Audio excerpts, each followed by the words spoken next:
lot to go over tonight. And there's about 27 of us. There's 63 people that said that they were going to try and sign in, as well as other ones that haven't gotten there yet, but that's okay. So tonight's decision night, it's 9 days, 10 days until the submissions must be at the Code Maintenance Committee office. So that's why tonight we must decide what it is that we're analyze and approve the submissions that we've come up with. I thank you for your time. I wouldn't be surprised. It's going to take us 90 minutes, maybe 2 hours. It really depends on the discussion. Although I have some plans for that because we're going to do some level of limiting discussion. Thank you again for everybody that signed up. Rather than going through this individually, I'm just going to say the names and hopefully everybody gets here. Angela, Craig, Barb, Kathy, Krista, Connie 6, she contacted me. Heather, Jan, Adele, Anne Marie, I know you're here. You thought you'd be late, but you're here early. I think you're the first one to sign in, Anne Marie. Yeah, I'm here, but I'm gonna be leaving probably in about an hour. So. Okay, well, we will definitely have gotten quite far, hopefully by then. Barbie, Cheryl, Christina, Beth, Jamie. I think Jamie's going to be on the phone only if she has even cell coverage from where she's at. I am, Patty. I'm here. Oh, you are. You made it. Okay, great. Jean, Jill, Joy, Karen, Catherine, Kim, Christine, Linda, Liz, Jennifer, John, Kendra. Kendra can't make it. She's had some issues with her son again, but she's with us in spirit. Karen, Keisha, Chris, Lisa, Liz, Lori, Mercedes, Michelle, Natalie. I saw you there. Hi, Natalie. Hi. Karen Kamisi. What? Karen Kamisi. Richard. I don't know if Dr. Downs is here yet. Sandy Rago, Siobhan, Susan Wingrove, Tasha Bates, me, Vicki, Naomi, Noel, Pat Pine, Renee, Rosalie, Sandra, Susan, Tammy, Teresa.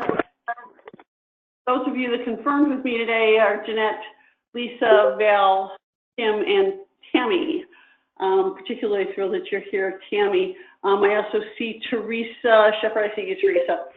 Anyway, this is one where we're going to have hopefully more conversation in some ways, but we also have many submissions. If you have not downloaded, I did put in the chat box, there is the link to download because we have something like 17 submissions that we need to review.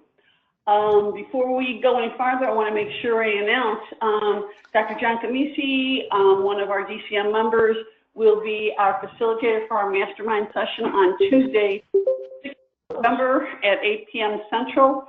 I'll be sending, it'll be more details will be in the newsletter as well as in the Evite. His program is, Are Your Patients Out of Balance? And it's not his program though, because as we know, masterminds are about all of us participating and learning together. And of course, we now can get PACE AGD CE certification. Thank you, Sandra Berger, for helping us to do that. So, although, again, thank you, Sandra Berger, Dental Codology's full submission to AGD has been submitted and meaning the first level. I won't know for sure until after the first of the year. I don't have any real concern that we will have that, which is going to be really important for this.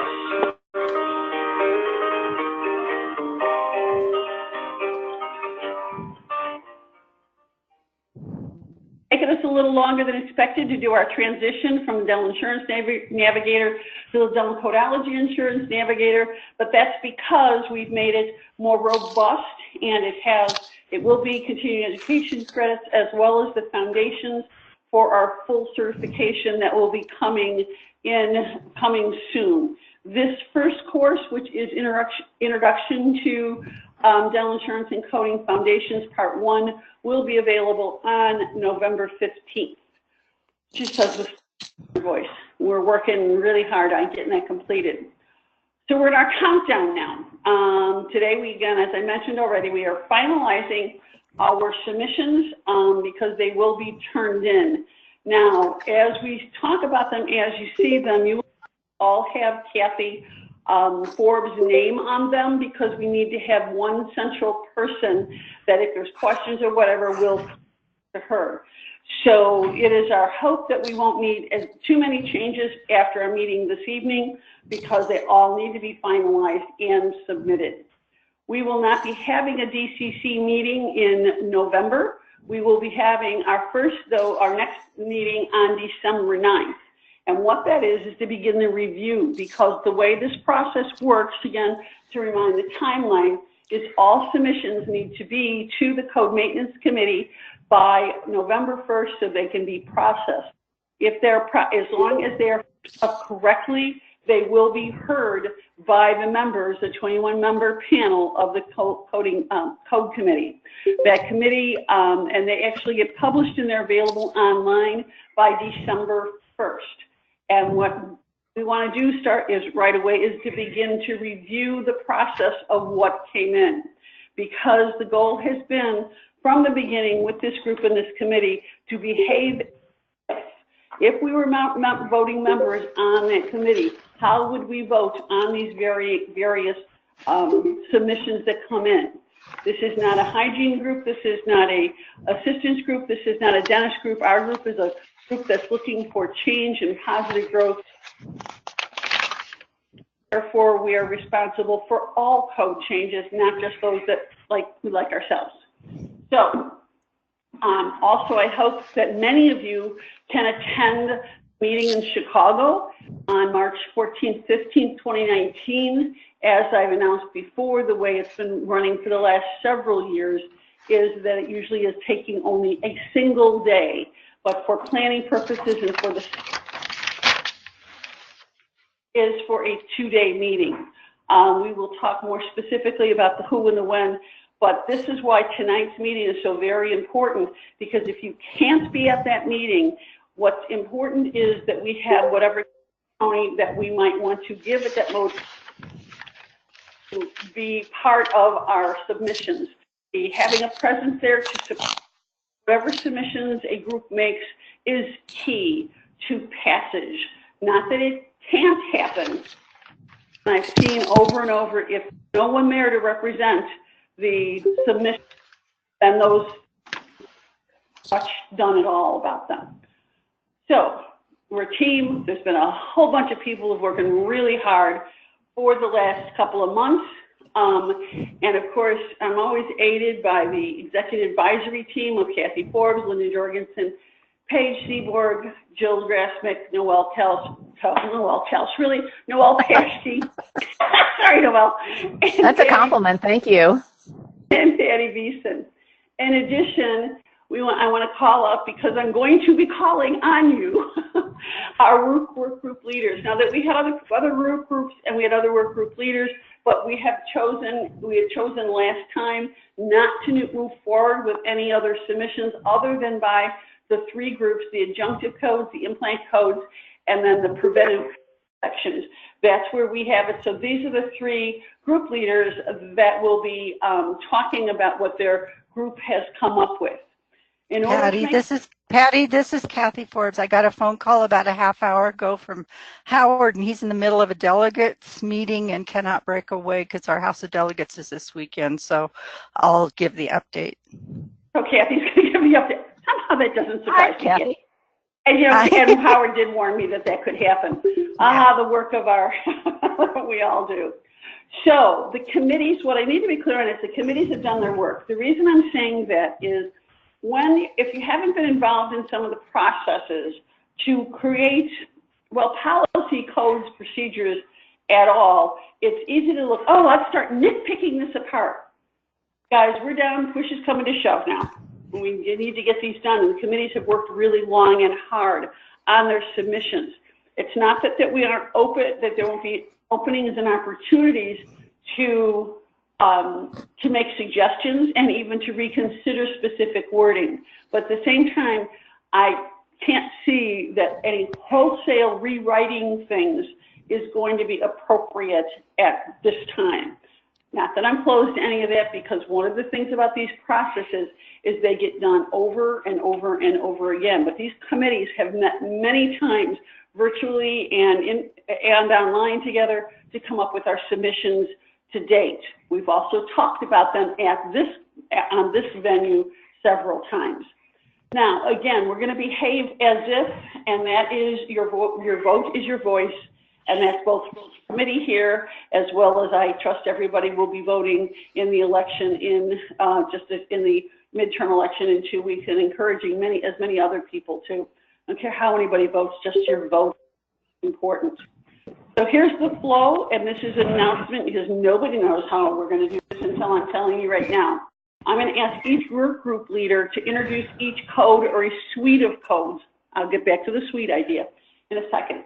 What I've done is I've taken, even though I trust that many of you were able to download from the WeTransfer file, all of the codes, to put them all of the information on slides is right between insane and completely insane. So what I've done is I've taken the part of where the words of the submission, and I've taken a lot of for the majority of the rationale. If you have photos, thank you, Implant Group. I've also included those photos so that we can introduce and talk about them. We need to have a timed open discussion. In other words, we can't just let this go on and on and on. We really need to have some timing. We'll talk about how we're going to make that work in a second. Any changes, then I'm going to ask both somebody in the work group as well as one of our leadership team. By the way, leadership team, I'm going to give you all a job here. Okay, that was the email this afternoon. I can try and make major changes on poll everywhere because that's what we're going to use to vote. I want you to really feel like you have that specific opportunity to vote. So Kathy, I know you're going to be also doing for the preventive group, but you usually are the one that is my second on having those CDT books, etc., whatever that backup stuff, if anything comes up. Patty, as you have done before, have you monitored the chat box discussion? Yes, ma'am. Thank you. Linda, if you can, if we make changes to particular submissions, if you can write that down. Again, I'm going to ask somebody from each of the committees, if you've been on the committees, to write it down for your particular one, but Linda will do a second level of that just to make sure that we have it. Noelle, you have the big job. You have the limit the debate time. I don't know how to, I was going to say, let's keep it to 3 minutes or 5. I don't know what the time is that's going to be the right amount of time, but we can't spend, an hour and a half on one submission. We need to be able to move it along to get everything done. What's going to happen is if you're not able, some of you probably might not be able, because if you're on your cell phones, I'm not sure how Poll Everywhere is going to work for you. But if you cannot get into Poll Everywhere, you can put your vote in the chat box. But if we can limit the amount of voting that we have done in the chat box, it'll make it easier. And Paige and Jill, just so we can keep straight, there will be percentages that happen, maybe, depends on how we vote, on Poll Everywhere, if you can keep track of those percentages. Okay, Patty, this is Karen Kamisi. I'm on the call for just the voice. I don't have the video. Okay, so you don't even have access to the chat box, to a chat box or anything? No, I don't right now. I'm sorry. And Jamie, you don't either. Does anybody else have that same challenge? Because if you want to vote verbally, then that's fine. Good. We want everybody to be able to have their terrific. Terrific. Patty, this is Michelle Race. I can't get the GoToMeeting to connect. It's just buffering, so I'm on the phone also. And this is Debbie Galuppi. I have the same issue. Okay, yeah, I have no idea because I have a whole bunch of us that are on, and so individual issues are something that at this point because there's 41 of us that are online, so I'm not real sure what's happening for those of you that aren't. But please let us, please. Okay. I will do my very best. Oh, Melissa, we need you though. I see Melissa's having the same issue. I'm not sure what Patty, to say. this is Kathy. A suggestion would be those that don't have, access to the polling. If you could keep a little notepad and go, this one yes, this one no, just kind of tally for yourself, and then you can just email, or, we could get that information from you after the meeting's done. That might work. Kathy, I'd like to have these decided. So if somebody does not have access to either the chat box or to the poll, and how about if you just tell us, and that'll be part of those that are helping record the numbers. Guys, I don't think it's going to be that close on our votes, to be honest with you. No. Okay. Patty, I just don't. Patty, So, Barb now, can't download it. Can you give her? She couldn't get it to download. She couldn't. download. What? We couldn't get what to download. The information. The link is in the first part of the chat box. Here. Okay? Okay. That's all I can say. Can't go in and micromanage all this and run this meeting at the same time, guys. To be honest with where I'm at. Okay? So, this is what you're looking at, or those of you that aren't seeing it, is when the Code Maintenance Committee votes, there is three ways that can be voted: yay, nay, or abstain. Okay? And then there can be remarks. Now, generally, in my experience, the link to the submissions, Barbie, is in the very first part of the chat box. I put it up tonight. Anyway, there is usually, when there is a nay vote overall from the committee, then the committee will decide what are their remarks for their decline. That's how that process goes.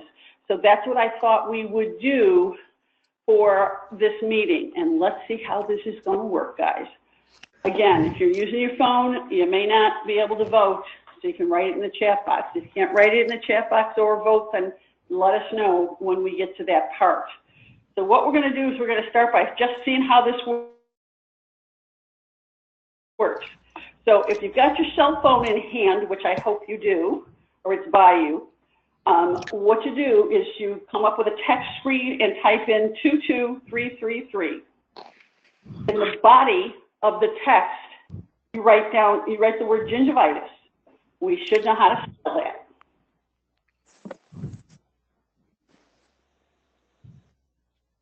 You should get, and I'm doing this with you to make sure it's functioning, and you've joined Patty DeGangi's session. When you're done, relieve reply. And I'm going to go live now to the polling software. The 22333 and the gingivitis will be there also. So this is our first test poll, and you can type in, once you've gotten onto the poll, A, B, C, whatever you want, and this is just to test it, to make sure that there's somebody's vote. There we go. There we go.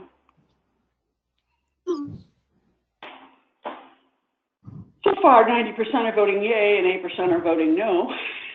7%. Somebody's abstaining. Just wanted to be sure. That was me. I decided to be different, Kamisi. Good, I like it. I like it. Okay, so you can see now, here's the thing about this. Every poll I pull up is going to look like this, but you're going to answer on your phone just like you answered here. Does that work? Awesome, yes. Yep, sounds good. Okay. Okay, now, if you haven't got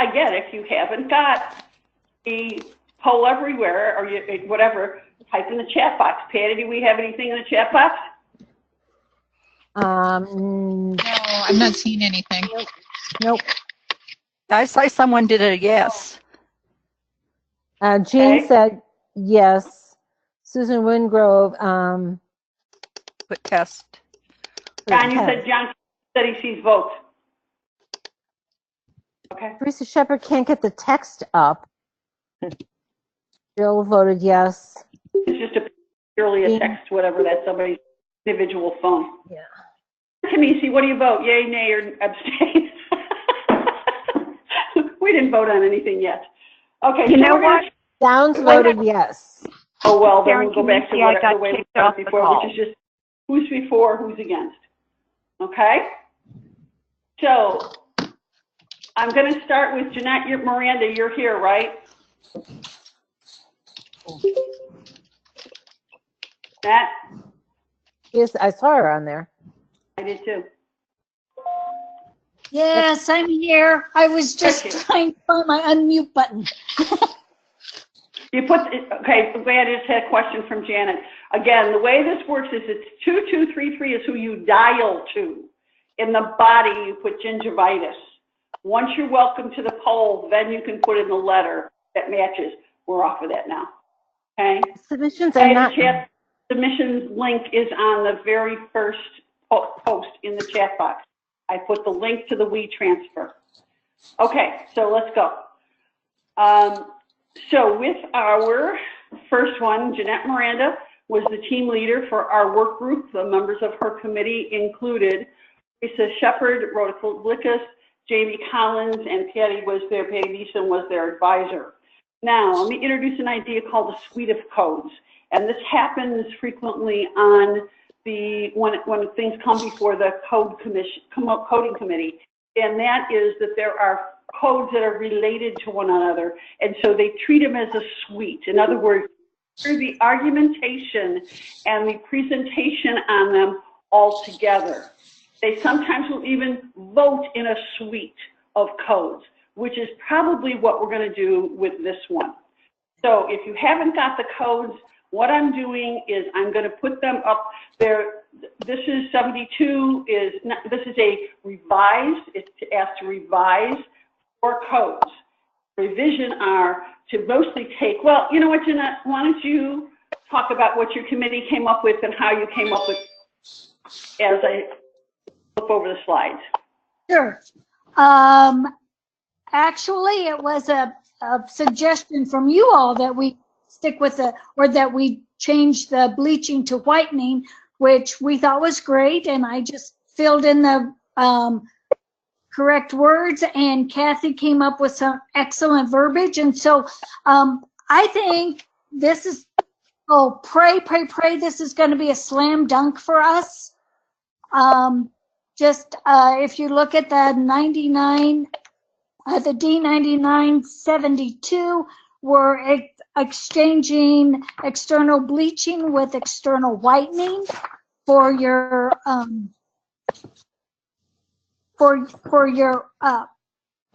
whitening per arch. And then in the second part of the suite is per tooth, the external bleaching changed out for external whitening per tooth. And then 9974 is internal bleaching changed out for whitening per tooth.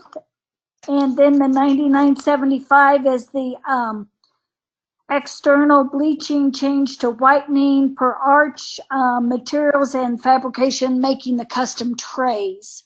And then Kathy came up with a great rationale.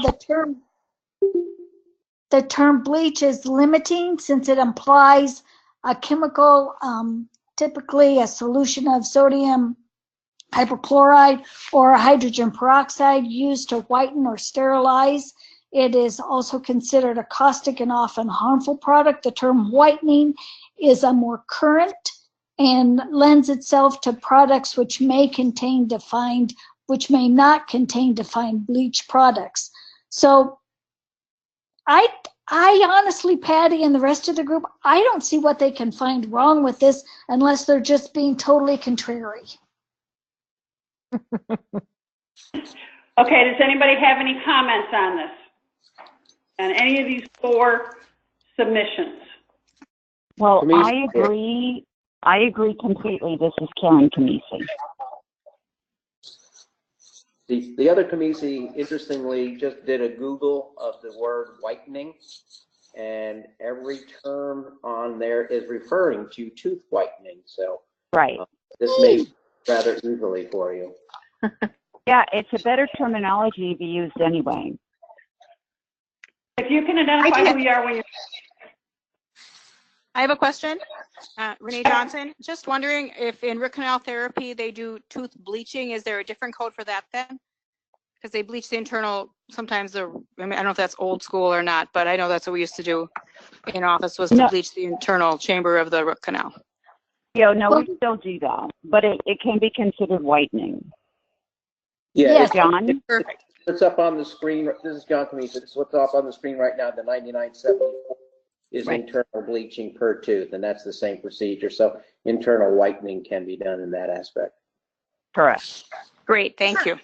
This is Kathy Stewart. I just have one comment. I agree with everything except for I think the one thing they could have a problem with is where it says it's also considered a caustic and often harmful product. Do we have backup information for that? Because hydrogen peroxide's been used for years and is not considered to be harmful for the most part.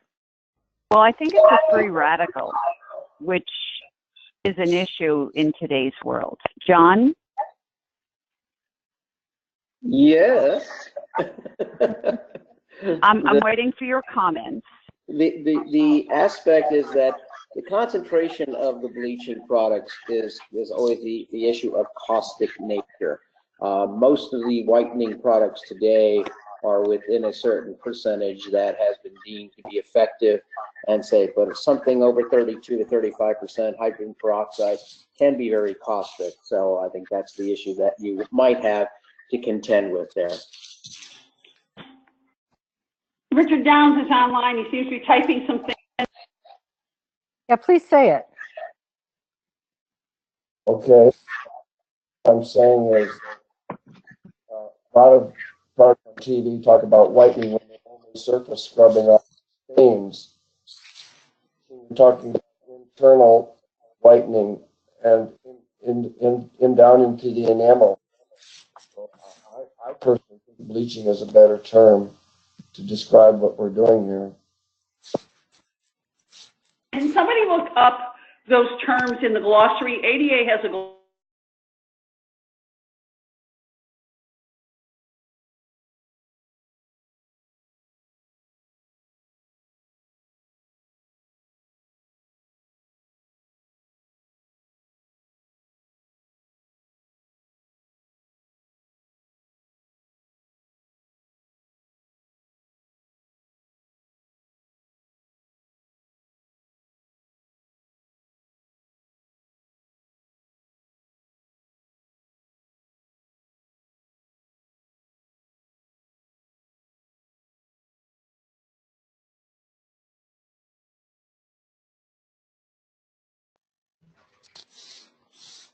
Patty, the ADA glossary has a pretty long definition of bleaching.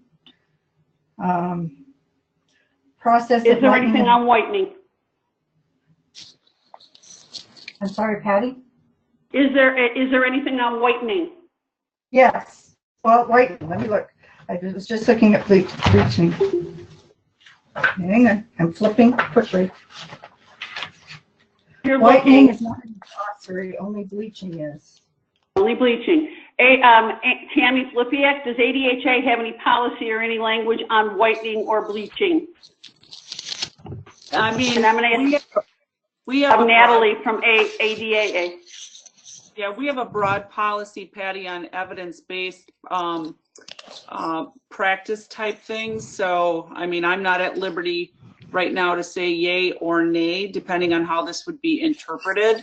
But I'm just searching a few things now as we're talking, so I'll pop back in if I have something else. Okay. Natalie, do you know if what about the Dental Assistants Association? Is there policy or discussion on these particular words or terminology?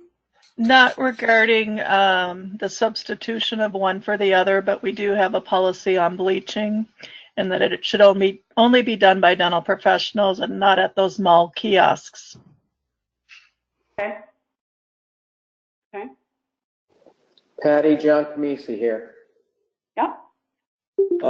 Looking on the ADA website, they do use the terminology for oral health topics, whitening key points. Of course, treatments can be effective for both extrinsic and intrinsic staining, not be an option for all patients. AAPD discourages full arch cosmetic bleaching for children. Safe and effective whitening options are available for in-office applications than a supplied products for use at home and over the counter. So there's no real concern that I think they're using the terms interchangeably at this point. Okay. And in our, again, I only have a partial submission up there. Is there further rationale that we've written with this, or are we left it just to this other, you know what I'm talking about, in the other part of this form? Is there more? Yeah, there was nothing more in the rest on the, none in the additional part of comments, no. Okay. Kathy, from your point of view and your experience, do you think that what we were just discussing, do we give more credence if we use some of the things that each of the associations have already determined? I'd have to look at them all together, but certainly can't hurt to enter it into that box number 6, which is additional comments. So before I submit it, I'd be happy to take each association's view and put them in all 4 of them. It wouldn't hurt. So whomever has mentioned them here, if we can get that rationale or those further connections to Kathy, whatever way is the easiest way to get it to you. Kathy, is that through an email? Is that the easiest way? Yeah, let me put my email in right now. Okay. Okay. We're at 6 minutes on the discussion on this topic. Okay, great. That's exactly what I needed your help with. Okay, so I just... John Camisi and Richard Downs both have comments in the chat box. So Richard Downs, what's your comment? And then Karen. I think the word intrinsic whitening is a good term. Instead of internal? Well, I meant on the other ones, the other codes where you're talking about external. I'm not real clear what you're talking about either. Like Oops, sorry. I went too far. Wait, I went too far. I went the wrong way. Sorry, guys. I'm confusing myself here. Because we have the terms external whitening per quadrant per tooth. Yeah, so, John Camisi, you're saying intrinsic, extrinsic? That's exactly right. I think the word intrinsic that John brought is a good term. But I'm not trying to confuse people here. I just think that when you're internal whitening, it automatically infers intrinsic. But the external whitening doesn't necessarily infer whitening if you don't say it. I like the word intrinsic. Patty? Yeah. This is Linda Jorgensen. When we talk about staining, the discoloration of teeth, we distinguish between internal staining and external, or intrinsic staining and external, like sources of staining. And so when we're talking about changing the color back to a more desirable aesthetic, which would, in our industry, that's whitening. I think it's appropriate. We're talking about, I think internal whitening involves endo-treated teeth, where you put a whitener into that endo site, and then so I think it's interesting that you had mentioned that, well, but we're applying, I think the general definition of if these codes here is talking about an external application of a whitening product, and it might be it might be peroxide, it might be a number of things that would actually whiten the tooth. But we assume that there's some penetration of it, it's externally applied, and then it winds up inside the enamel. Actually, I've seen some research pictures of changes to the dentin from externally applied peroxide whitening products. So I think, in my opinion, I think we should stick with not say intrinsic, but talk about external. You've got the slide up. External whitening per tooth, which distinguishes from access to that root canal treated tooth, where that would be internal. Oh, now you got internal. Okay. One of the things out of the ADA glossary, this is Kathy again, under bleaching, even the last sentence in the whole paragraph on bleaching is normally applied externally to teeth, may be used internally for endodontically treated teeth. So trying to limit how many words we change, I found in the past helps also. So although I understand where Dr. Downs is coming from, I think keeping it internal and external, particularly based on the glossary, would be a better way to go. And also to keep in mind that the rationale isn't going to appear in the manual. This is just a backup for our submission. This is our rationale or our justification for requesting this change. And once it's changed, if it's changed, all of this will go away. I mean, it might be a record, but it doesn't show up in the manual. Okay, so where are we at now on time, Noel? Time to move on. Time to vote. Time to vote. Okay. First of all, it is my suggestion that we vote this as. So what I've done, and this is create the poll here that asks you submission on to approve them as written. Activate the poll. And so your choice is yes, no, abstain. And again, you don't have to open anything new. If you were in there before, your vote will show.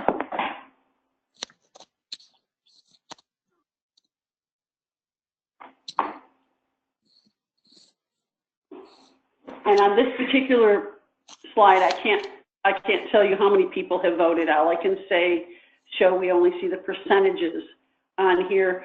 Susan, you can't get on the poll? Teresa, you can't get on the poll?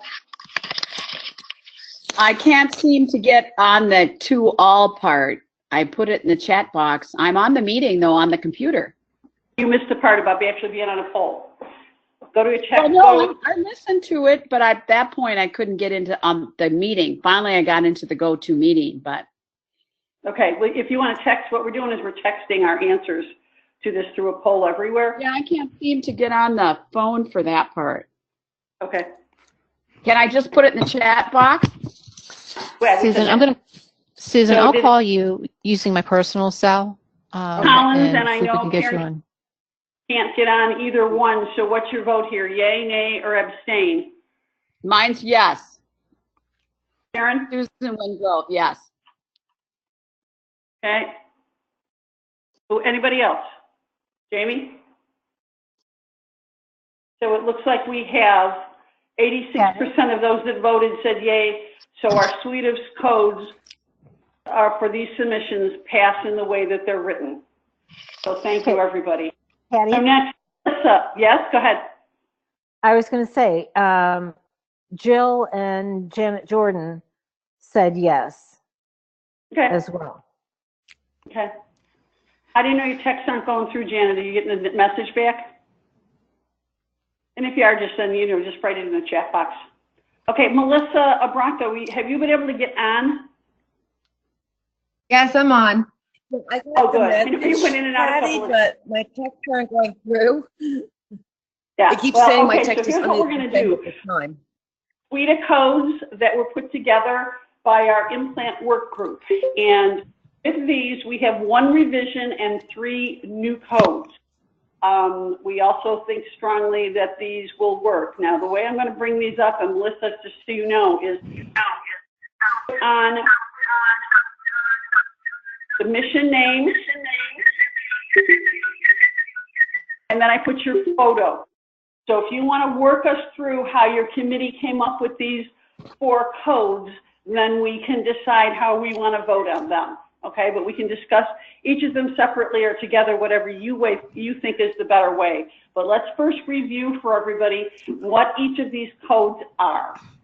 Okay, so we came up with 3 new codes and 1 revision, as Patty was saying. Code 1, we focused on patients that were fully edentulous with implant-borne supported prosthetics. So this is a patient that does not have natural teeth in their mouth any longer. It is a completely implant patient. So our nomenclature, as you can see, is decontamination of implant superstructures and abutments, and going into how that specialized treatment is for these particular patients, because we're not treating them like natural teeth, we're treating them as man-made mouths. And there's, as we all know about implant dentistry, there is a whole set of diseases related to implants that are not the same as natural teeth.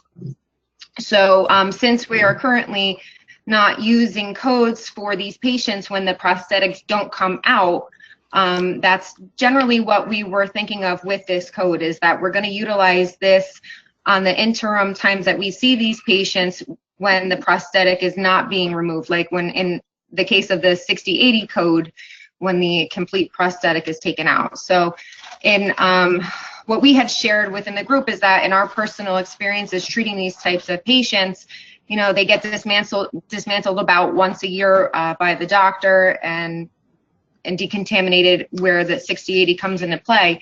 But then we're also seeing them on, you know, sometimes 6, 3, 4, or even 2 months, where the prosthetic is still in the patient's mouth. So currently, when I see patients like that, I'm coding out things like a 110 or a 4910, and there's not a single natural tooth in their mouth. So because we don't have the codes that we need, and hence, fingers crossed, these all go through. Melissa, before I hate to interrupt you, but is there a reason why there's, you know, in the name on top, you know, on the descriptor, I mean, just whatever we had in the box, it says fully edentulous, implant supported prosthesis. That's nowhere in the name nomenclature and descriptor. Is there a reason why? No, that was just for us to know which code was which when we were doing all of this. That's not, it was just like, okay, it started out as a fully edentulous patient that then had implants, and the implants are supporting their prosthetic. So no, that's just. How will I know, or anybody know in the future, this is for fully edentulous then? That was going to be my suggestion, because many people open the CDT manual and they only look at the nomenclature, and it'd be nice if it included like decontamination of dental implant superstructures and abutments in the absence of a natural dentition, including the removal. We have that says it in the descriptor. Do you think? But most people won't read that. Well, it's more problematic than that. An awful lot of people get a majority of their information from their just from their computer system, and whether it's Dentrix, Eaglesoft, or whatever. And Anne-Marie, I will definitely turn to your expertise. What's in the computer system is the nomenclature only, the name and the number. It doesn't have Correct. the descriptor, general section information. Is that true in Eaglesoft, Anne-Marie? Yes, it is. It only lists the descriptors. So, for example, if only the name. Just the name. Name and number only. Yeah. Correct. So would you feel more comfortable then if we just at the end of that sentence added in the absence of a natural dentition? I would personally put it after the word abutments. Decontamination of dental implant superstructures and abutments in the absence of a natural dentition, including the removal of, and if I might editorially, when we submit this, say dental biofilm, because that's what the AAP classification, it isn't just biofilm, it's dental biofilm. But yeah, I think putting in the absence after the abutments will work, my opinion anyway. Other thoughts? John Kamisi here. Is there another one for partially edentulous implant supported in your new codes? I don't remember. I didn't. Yes, that one is next. All right, so that's again, this has to be carefully crafted as far as that code name nomenclature. So that's where I think we're going to have our biggest problem. Okay. Yeah, and this is Karen, and I agree completely. Okay. So, but if they're separate codes, because we can't see, the thing with implant dentistry with these patients is we can't pigeonhole them in that way, because this is a patient who has no natural teeth at all. And then the next code that we created is for what we were calling the mixed dentition patients that are compromised. Yeah, patients that look like this. This is a man-made mouth. There are no teeth in this patient's mouth. So that's why this code is very specific to that. And we created a secondary code for patients who have natural teeth and dental implants. So maybe a better terminology for this would be a implant-supported prosthetic, fully edentulous as your final thing. So I think you need to just kind of switch the terminology around, so this way it's implant maintenance code, implant born supported prosthesis, fully edentulous, so that this way they understand where you're trying to go to. So that this way it's implant supported prosthesis, fully edentulous, implant supported prosthesis, partially edentulous. I think that might be a way to clarify it a bit more when you get to those various codes that you're trying to create. Okay. Susan Wingrove, did you write something in the box? Yeah, Patty, we have to make sure that it's listed in there somewhere that that this is a code designating that the hybrid has not been removed and we're decontaminating the implant and the prosthetic without removal. Because there already is the one for removal, but there's not one for it in the mouth with not removal.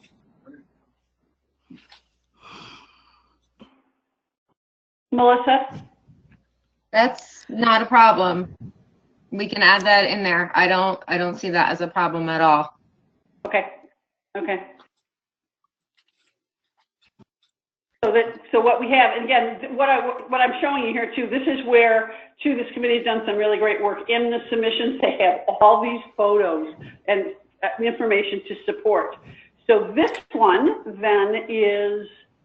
So this is our mixed dentition case. So we'll just have to, all the suggestions that were just made, we can add these into this one before our final submission. But this is where we were discussing patients that are compromised of both natural teeth and dental implants, where the prosthetics do not come out. But see, this is what triggers my mind too, going back to one saying that they don't be removed, that the prosthetics aren't removed. We're also sometimes, as the pictures demonstrated, we're not taking the implant bars out, but we are taking the prosthesis that attaches out. So that's where that language gets a little tricky as well. So what you're talking about is these pictures. Yes, like here on the picture on the top right-hand side, that's a bar that the prosthetic snaps into. So the prosthetic is coming out, but the bar does not, and we decontaminate around the bar. And the bar is supported by dental implants. That's where it's a little tricky with how do we write that, because there are cases where it's maxillary and mandibular fixed, or there's some cases where there's a mandibular fixed and then the maxillary bar and the removable prosthetic to that bar. There's just the thing with implant dentistry is that there's so many different variations of it, and every patient is not the same, and that's what's very tricky and what we struggled with, trying to fit everything so neatly into one little code, because it's not neat like that. There's just so many variables. Susan, don't write it in the box. Really, just say it out loud so we can hear it, so we can all discuss it. I think that's not the same thing, because these are removable overdentures, so we can list them as bar retained implants or implant supported removable overdenture. Okay. Yeah, because the 60/80 is only when you're removing the entire prosthetic, the screws and everything is coming out, putting healing caps over the. That's a hybrid. That's a hybrid. That's different than a bar retained overdenture. I am very aware of that. Yes. Yeah. But what I'm saying is that we don't need, when you were saying about earlier with specifying that prosthetic is coming in and out, that is where I brought up the point of the denture coming in and out. Yeah, they're two different things though, because they're two different types of prosthetics though. I understand 100% that there are different types of prosthetics, but what I'm saying in the writing, how do we specify that? With bar retained implants and implant supported removable overdenture patients. Because then there's an additional code of decontaminating the prosthetic that would be attached to that as well. Yeah, there could be a code for that as well, but that could just be included in the description that you're going to decontaminate the overdenture. But the main thing is that you're going to clean the implants that support the overdenture, the removable overdenture. But that's different than a hybrid. That's different than a fixed, full fixed arch. We were discussing all of that when we were creating these codes. We know that there's differences between the hybrid and the bars, but there's still, as I was saying earlier, it was very difficult to put all of those into one little box because of the variables with all those specific cases. Right, I understand. I make a suggestion. This is Kathy Forbes. You can have as many codes as you want. I mean, medicine has 68,000 codes for procedures. We can create, if it takes 6 or 8 different types of implant structures, from hybrids to, you know, what the things you guys really know. If it's like 10, with the ultimate thing being the decontamination, but at the nomenclature, list each one as a separate code. I mean, that's a better way to monitor the metrics. I would agree with that. It's funny.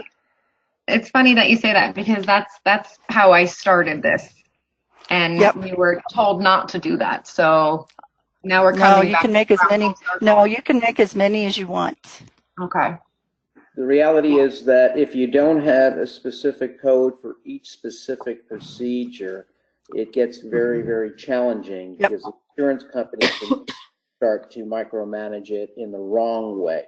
By having specific codes for each of the specific instances that you want, there's going to be a much more likely success in having them move forward. Okay, that makes complete sense, and that's honestly, like I said, that's how I kind of planned this and started this out, and I'll have to go back to that in the beginning. All the science and everything is here, so it won't be difficult to go ahead and do that, because, I mean, we've got locator attachments, we have bar attachments, we have hybrids, there's so much, there's singles, there's multi-unit fixed, there's so many different variables. You'll find when we did the Profi codes, we've got that's why we've got 10, because we made something for each thing. So I see nothing wrong with having even that many in the implant arena. Okay. And we just cut and pasted the same rationale. Okay. And that's okay. Perfect. Thank you so much. Key parts to this too is this is for healthy too. Yes, these are for patients who are of health. They are not, because the other two are going to be addressing mucositis and implantitis. Right. But that's the part here that we haven't said anything much. We're talking about, you know, what we're treating. It's not a who, it's a procedure, because Susan, you kind of referred to a patient. It's not a patient. This is a procedure. And that's what we need to think about it, because separate procedures all can be done on the same person. Is there, when we talk about this, when we talk about the mixed thing too, that we might have, you know, the fully dental is there a maxillary and mandibular? Deeply specific. How much specificity are we going to go with? I couldn't hear you with everything that you said there, Patty, because there was a little bit of noise on there, but because there are many cases. I mean, I treat patients every day that might just have a traditional maxillary denture and then a hybrid on the mandible. So there's so many variations, or 6 anterior teeth and then a locator attachment partial on the mandible. So there's a lot that we could break this down to. I bring that forward because in the last couple of years, one of the changes that many of the changes that have been made is that division of maxillary and mandibular, or in other ways to segment the area that's being worked on. Again, I think for the purpose of metrics. Okay. And I like Pat Pine's comment in the book, in the box, as far as with your photos. Make your photos match the code you're proposing. So that, because, you know, some of those dentists don't know what all those are. No, they do. What I did is, all I tried to do is, they worked really long and hard on really great support on these. So these are the ones that go just with that first one. If you look at the top number, see they all say code 1. Now this is code 2. But when we break that down, like Patty, if you go back to that last picture where we had the overdenture with the 2 locators, that would be a code now in itself. So we'd have to segment these pictures a little bit. Right, but what you have, and that's where, from the time perspective, because again, we have 10 days that this has to be in the office.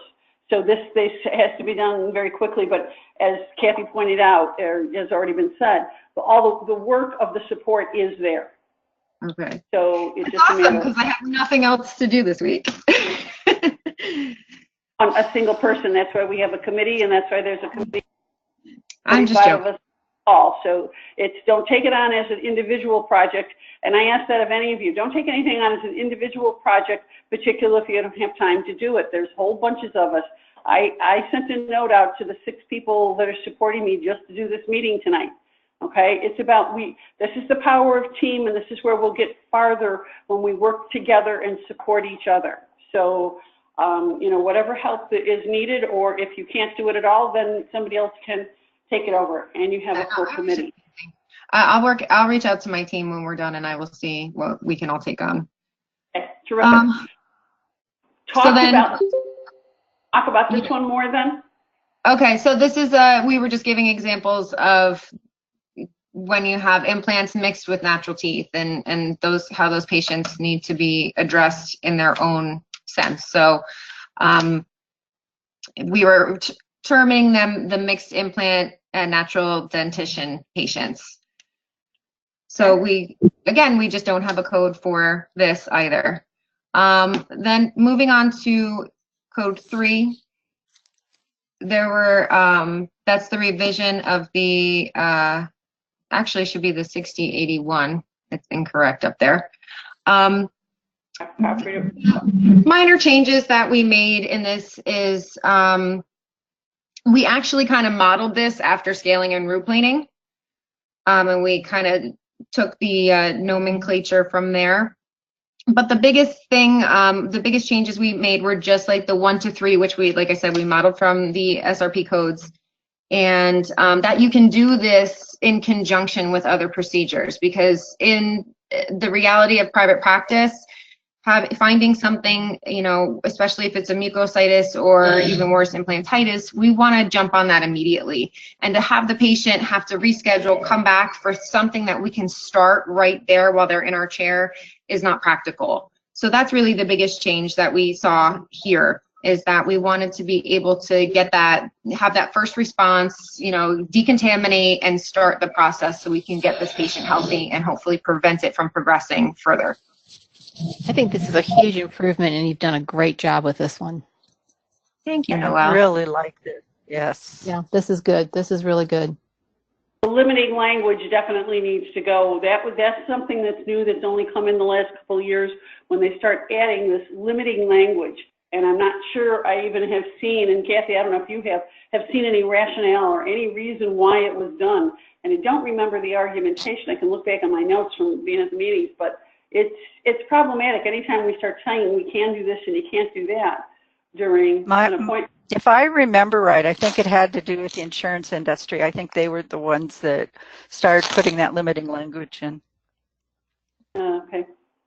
And then the final one is code 4 is basically the same code as code 3, but 4 or more implants.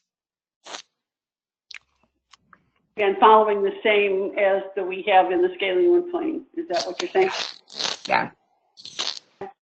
So we're at about 20 minutes into the discussion on this. And Patty, I have a suggestion that we do the voting on the code 3 and code 4 that Melissa presented, and set aside the code 1 and 2, so we can, because I know there's going to be some changes. Right, and I figured that would happen. So that's where we're going to do that one and skip that one, but we're going to go to vote on these. Is that what we're ready to do now? Any further discussion? Okay, so let's go to our vote over here. This is on number 3, as it's written. And I put the language up there in the top so you can see what's what.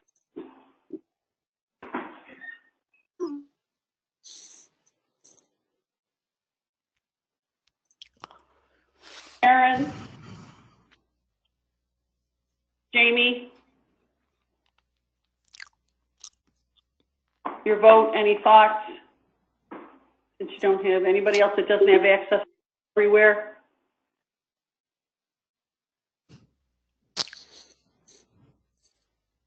Oh, sorry, this is, didn't come out the way it's supposed to on the poll, but I'm assuming that that last sentence is not going to be in. Crossouts when I copied it. Okay. Okay.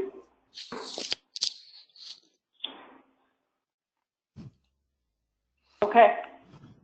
We got all the votes in that we need to get in then? All right. So then the next one is, again, the crossouts are here so you can see what they are. And so this is the new one for the treatments. It's basically the same thing, but it's for 4 or more teeth. Deactivate the poll.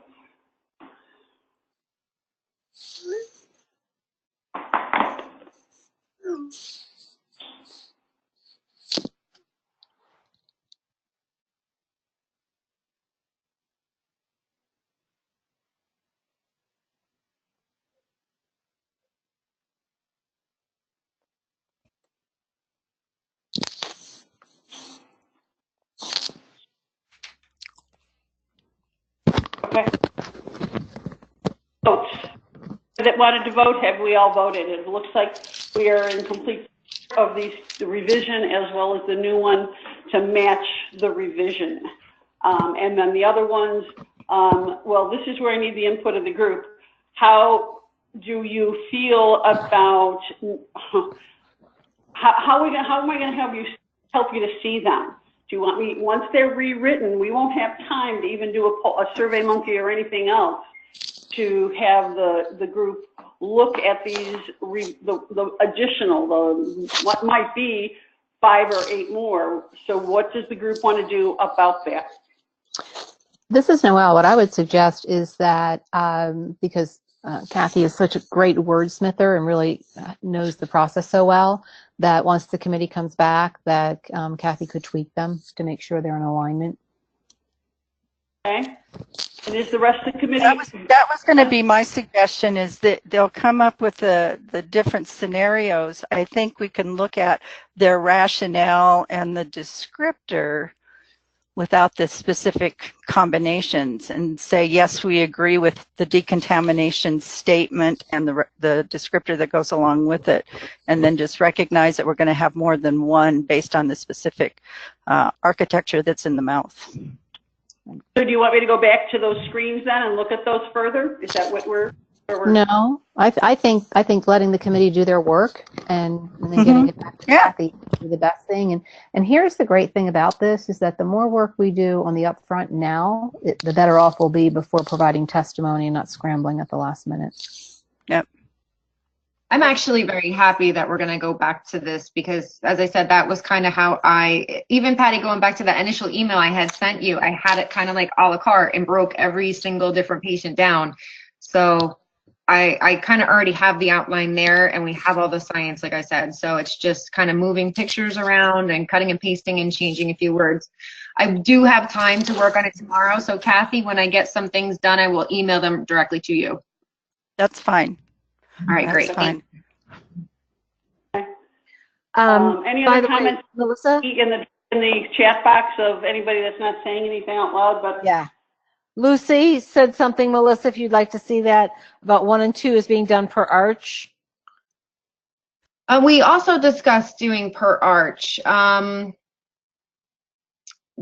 forget the reason why we went back. Anne-Marie, do you happen to remember why we said no to per arch? Or Jill, I don't know. Sorry. Yeah, no. Yeah, that's not a bad idea because we were tossing that back and forth. So I think it was that we just had this thought that we needed to keep it small and not submit 9 million codes. Although I will add to that the last 2 years I've been to the CMC, breaking things down into maxillary and mandibular has been very important. They've been taking codes that were established and they're breaking them apart now. So I don't think there would be anything wrong with that. Yeah, I agree. I think we should split them up per arch. So yeah, definitely do that, Melissa. Okay. And in my memory, the people that have submitted for that maxillary mandibular difference are the carriers themselves. Yep. Okay. Because it's important to look at the who of submitting things too. I have put together this. We have what they've come up with is 9 codes, one of which is separate, than one's different than the other. And so what we're going to do is we're going to look at the number 9 first, then we're going to look at 3 through 6, and how we vote on 3 through 6 will determine if we need to bother a vote on 1 and 2, and then we have 7 and 8. Kathy, does that give you an idea of the direction I'm going here? So, one we have is on tobacco counseling, a revision. So Kathy, go for it. Yep, at the last DCC meeting, many of you made some awesome suggestions on this code. So the idea being to take the tobacco counseling procedure and make it more inclusive. So counseling related to the non-therapeutic use of drugs, with the descriptor being they can counseling, you can read that. But the idea was that we needed something not just with tobacco, with the opioids, with the marijuana, with all the cannabis products, all those pharmaceutical issues going on. We wanted a code that could be able to do that. And in the rationale, which I don't think Patty has, and it's not necessary, but we've referenced, oh, you did put it in, all the articles, just some of them dealing with alcohol and prescription drugs and opioids and even to the point of the naloxone, Narcan kinds of things that we as dental providers can administer in case of a overdose. So putting in some of those, and we all know that, but we enlarged upon the rationale. So that's kind of where we're at with that. Discussion? Yeah, it's Noelle Paschke. So Patty, I have a question on when, let's say this code, would pass, and then as we have suggested it, and then when someone comes to the point where they're implementing it, and would they then need to put something in the narrative of with their claim to then spell out whether it was related to tobacco counseling or was it related to opioid counseling? I mean, that, like, on the actual implementation part of it, what would be necessary? There would not be, unless we add the words by report to the nomenclature, there would not be a requirement to document that. But I think that might be something that's worth considering exactly for the argumentation that you just made. Because I like that idea, Noelle. Yeah. Specific code to a more general code, but what is it? And again, from a metrics point of view, this might be the beginning of a code that needs to be further broken into multiple codes at a later date.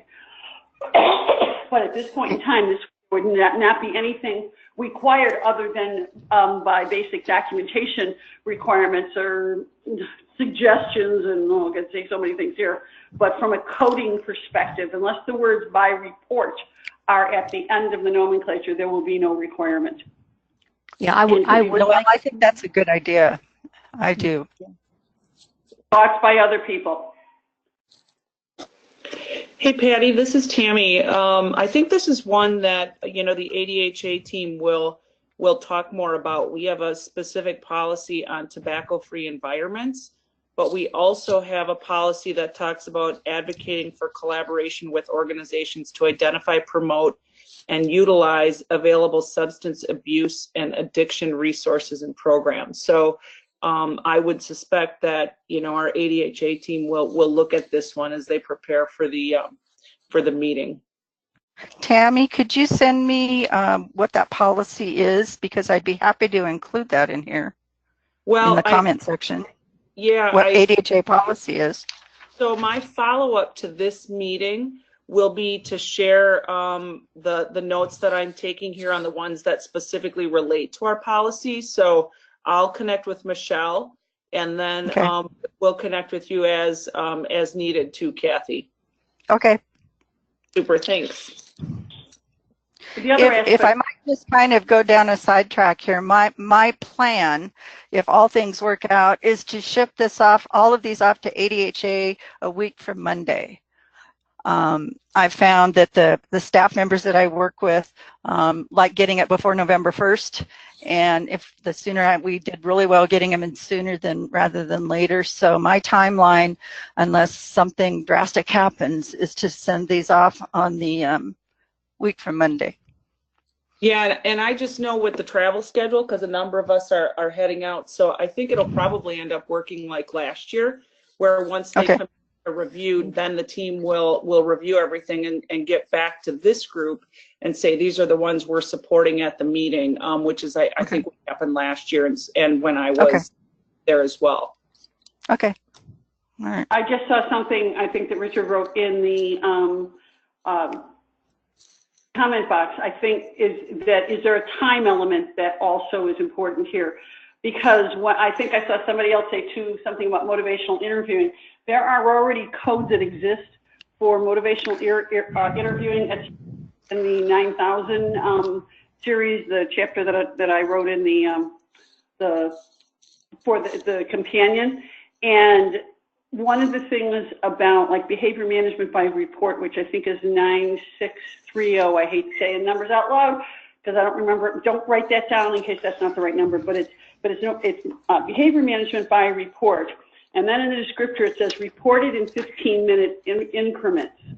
Moving, and I think that there's some validity in looking at it this way too, because when you look at the time frame, we're moving to a much more of a medical model, which is the direction we need to go anyway. And anytime we can get any time frame kind of things in there, it might be helpful. So would we add by report and then reported in 15-minute increments, again, matching language to other things that have already been approved. Kathy, did you look that up while I was talking? Yep, it's D9920. I would agree with you on the by report. I don't think I would do 15-minute increments because this counseling could be,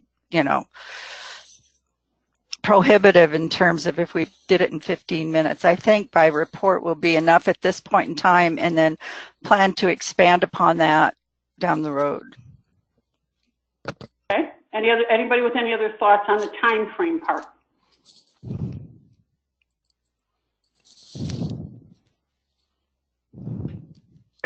You wrote it. Okay. Okay. We're done. Okay. So there's no objections. I'll put by report in there. Okay. So do we want to vote on this as amended by adding by report language? Are we ready for that vote? Yes. Okay. I'm going to just get my slide to change. Not going to say by report, and it's not going to have the crossouts on this one. Activate poll. Go ahead and vote.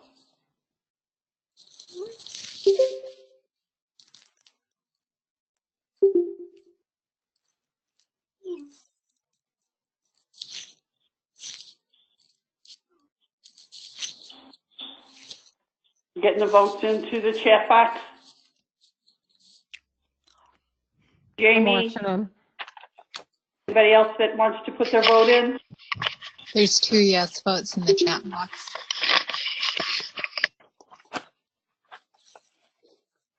Okay. We good then? Okay. Actually, there's 3. There's 3? Okay. 4. 5.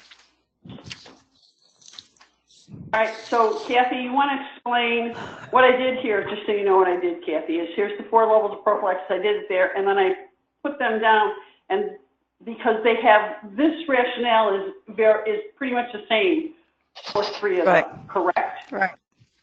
Okay, and then we have the other one, and I have the rationale for that separately on the reduced periodontium. So go ahead and explain what we have here. Okay. Again, based on all the discussions the DCC has had over we took comments from the last meeting and merged them in. There wasn't too much, but the idea being that a dental prophylaxis, not just a prophylaxis, is meant for gingival health. That's it, gingival health. So in order to follow metrics, we wanted on a primary dentition, a transitional, intact periodontium, and we actually have photos for those on the committee that may not know what intact looks like versus a stable reduced. So we have pictures in the actual rationale of what that looks like. So that's basically it. Patients who present with clinical and gingival health on the specific dentitions, so the metrics can be followed. One of the things I did add to each of these, and I don't know if it shows in here, I went to the new ICD-CM 2019 dental diagnosis codes so that they could see we're looking to the future in terms of dental diagnostic codes, which can be included on the dental claim form right now. There's 4 boxes. And there's only 1 on primary, but as we get into the other diagnostic codes, it expands quite a lot. So that was the intent on dental prophylaxis. When you look at permanent dentition with a stable reduced, I don't know if we want to merge ahead to that. The diagnostic codes expanded. Can you go to the rationale on this one? There we go. So that the dental diagnostic codes are not limited to, so they could see we have the specific codes that talk about the reduced periodontium and what those diagnostic codes are. Okay, comments on these 4 categories. Kathy, would you explain a little bit further about your discussions with other groups and where we had gotten a little bit with the carriers, et cetera, for those that might not have been on previous calls? Yeah, in reaching out to the American Academy of Pediatric Dentistry, who proposed a 1-code prophylaxis last year, reached out to them before we started writing these, and they had already been in touch with the National Association of Dental Plans because they wanted to have 3 categories, primary, transitional, and permanent. And at that point in time, the AAPD's understanding was that the NADP, National Association of Dental Plans, was going to come back with ages on prophy, like 12 and under, 13, or kinds of things, but that they hadn't decided on that. So I reached out to the NAD, the National Association of Dental Plans, and had a great discussion with their main staff person who handles all this, and they have already received our initial type of codes because they were going to be working on it, but they were very interested in how we were approaching it, and we have a very good dialogue going. In fact, once we voted on these, I will be sending them off to them because we have found that their backing was almost in support was, how do I say it, got better results than working through the dentists who are on the CMC, that the NADP was much more open to why we were doing what we were doing. So that's where that came from.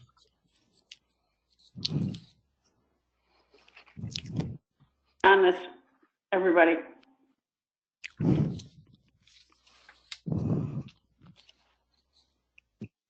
Tammy, I know that was one of the things that's on ADHA's agenda, is some definitions, et cetera. Is that not the case?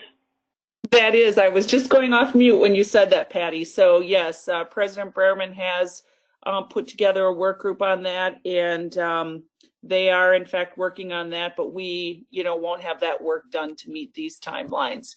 They'll report back at our March board meeting, I believe. Right. But that will, and those are going to be suggested for policy or for a glossary, or do you know at this point in time? Well, we don't know what the outcome of that work would look like at this point, but we're expecting that it will be something that will come forward to the House.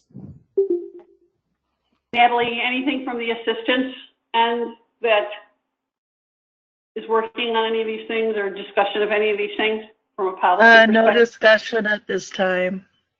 Okay. Okay. Anybody else? Anybody else in any other specialty organizations that have any different information for us? Okay. So, are we ready to vote on these as a suite? We have 2 more codes for this, but are we okay with voting on these 4 as a suite?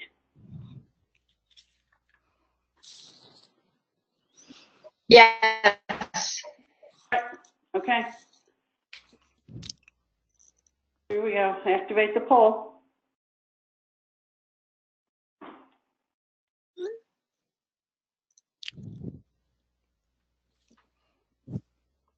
And again, if you can't get on the poll, use the chat box and/or just tell us.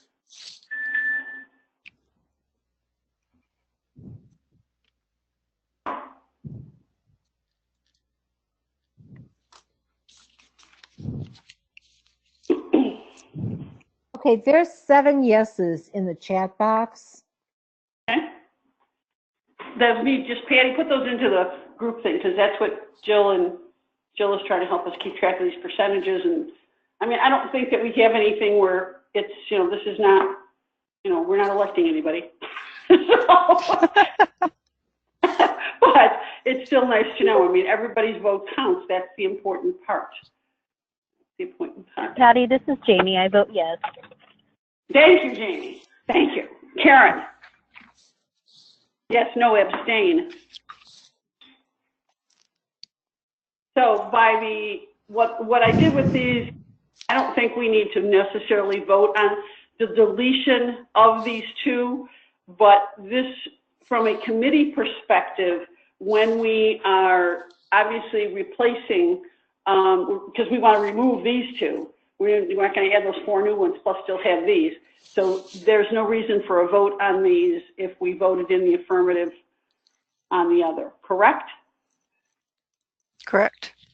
Okay. All right, moving forward then, talk about what... This is the scaling in the presence of localized to generalized slight gingival inflammation, and this was to fill the gap between healthy and the 43-46.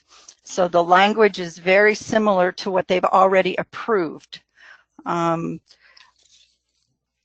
It's just meant to for those. So again, we included the ICD 2019 dental diagnostic codes, and you can see that this fills the gap. And one of the documents that's in the Dropbox and we will be sending is kind of a flow chart from ProFeed, slight inflammation to 43-46 to scaling and root plane. So we've got the whole spectrum in an org chart, and you will find that on Dropbox.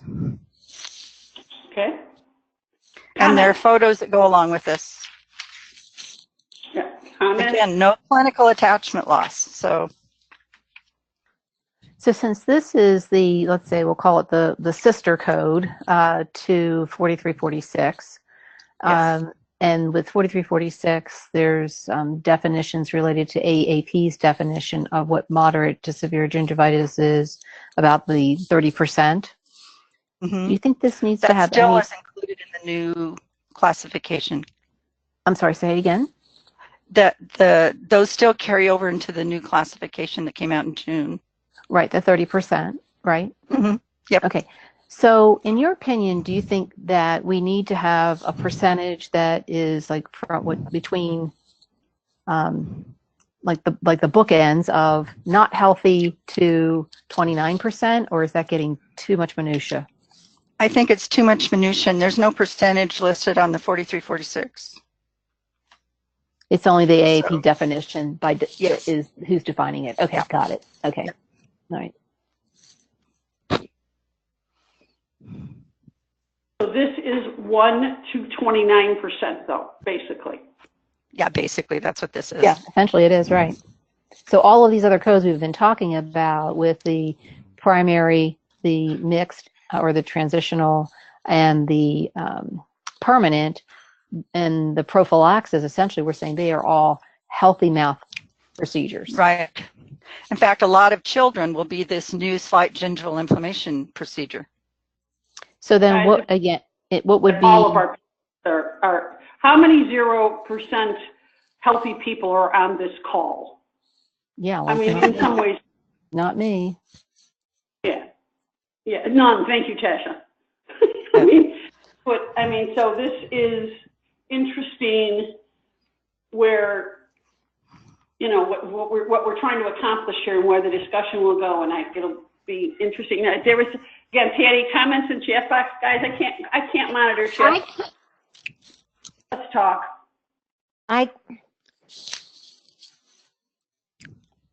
Catherine, you asked about, is there any age restriction on these codes? No, not at all. There are no age restrictions, and that's one of the things we want to emphasize to the insurance carriers who may want to put an age on it, that these are procedures. And I know in the teaching in the clinic last year, I had several 10-year-olds that were D43, 46s, you know, and it doesn't matter age, it's the procedure. Okay, because I was told that 43, 46 was only for adults, and I disagreed, and I was told I was wrong. Nope. If you read the definition on any of these, there is not one single mention of age. By design. Thank you very much. Does not support it. So Teresa has a question. Teresa Shepherd asked the question. Teresa, say it out loud. Hi. My question is basically, if a patient is otherwise healthy and they've just got an area of heavy inflammation, maybe they've got some broken teeth down there, or for whatever reason they've just got some localized area, how would this look in that scenario? It wouldn't really be a prophy necessarily. No, it would be the scaling in the presence of localized to generalized slight gingival inflammations. Yes. Okay, so still use, okay. I see where you wanted to put percentages on, and it's real difficult. You know, we don't want to lock them into a percentage on any of these. That's why we're using broader terms. Why is it difficult to generalize, though? I find that confusing myself. Isn't it localized we're talking about here? I can't get my computer to unmute. Uh-oh. You're unmuted. We can hear you. I'm sorry. It's not saying that. Generalize the 43, 46 would work, right? If it's, because that would be the word slight is the key there. I all of a sudden got booted out of GoToMeeting. I can't see the screen, but at least I can hear. Backing up a little bit about how this committee works, we have to take baby steps. And we knew that we wanted to fill this gap, but not overwhelm them, because we're already going to be overwhelming them. So at this point in time, we thought, let's take the step of filling the gap between Prophy and 43, 46 with this one. And then if it passes, we can come back and be more specific, because we did hear the concerns about localized to generalized in the same category, but the key is slight, where 43, 46 is moderate to severe. So we know it needs fine tuning, but we just wanted to get this in there and at least get them thinking. So baby steps. Say that again, because again, I wish I had it in front of me. So it's, the other one says moderate to severe. Right. But if we're talking, in the ADA recommended guidelines, their guidelines they created, they said use low in stillness. Are we using low in stillness?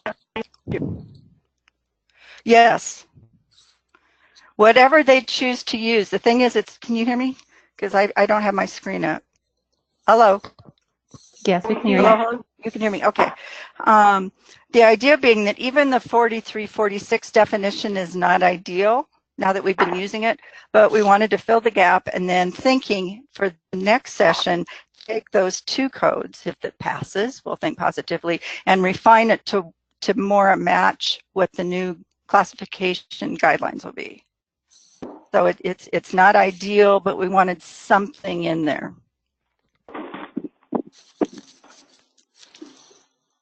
Okay, I have other a comments. When we say, localized to generalized slight gingival inflammation, I mean, you can have a 5-year-old that has a little gingival inflammation on the lower lingual of the molars and lower molars, and so they would be applicable to this code then instead of the Sure, absolutely. Why not? I mean, it's the procedure based on the diagnosis. I've got to, I have to re-enter the meeting, so I may bounce out for a minute. I'll be right back. Anybody else who's on the committee, again, I still don't understand too generalized. I thought what we're trying to fill the gap on is scaling in the presence of localized slight gingival inflammation or slight, okay, again, following the low in stillness, it's localized, not too generalized, because localized means that 30% thing comes in. It's less than 30%. Right, and that's what I'm thinking. If you would generalize, then we're moved into the next category. That is the same thing. That's what the thing we could do is split this into two codes instead of one, having one be the localized slight and one be the generalized slight, if that would make it better. Because 4346 is generalized, moderate, or severe. This is Tasha. I'm a little confused too. Can you guys hear me okay? Mm-hmm. Okay, so if 4346 is generalized, moderate to severe, even if we submit this, which is localized to generalized slight, you're still going to have a gap of that patient that has localized moderate, and then what do you do with that patient? Well, we could definitely make it localized. We could make more than one code. I have no problem with that. If you let me know what you like, I can make it work. If you want localized slight, localized moderate, generalized slight, and generalized moderate, I can do that. What about scaling in the presence of slight gingival inflammation?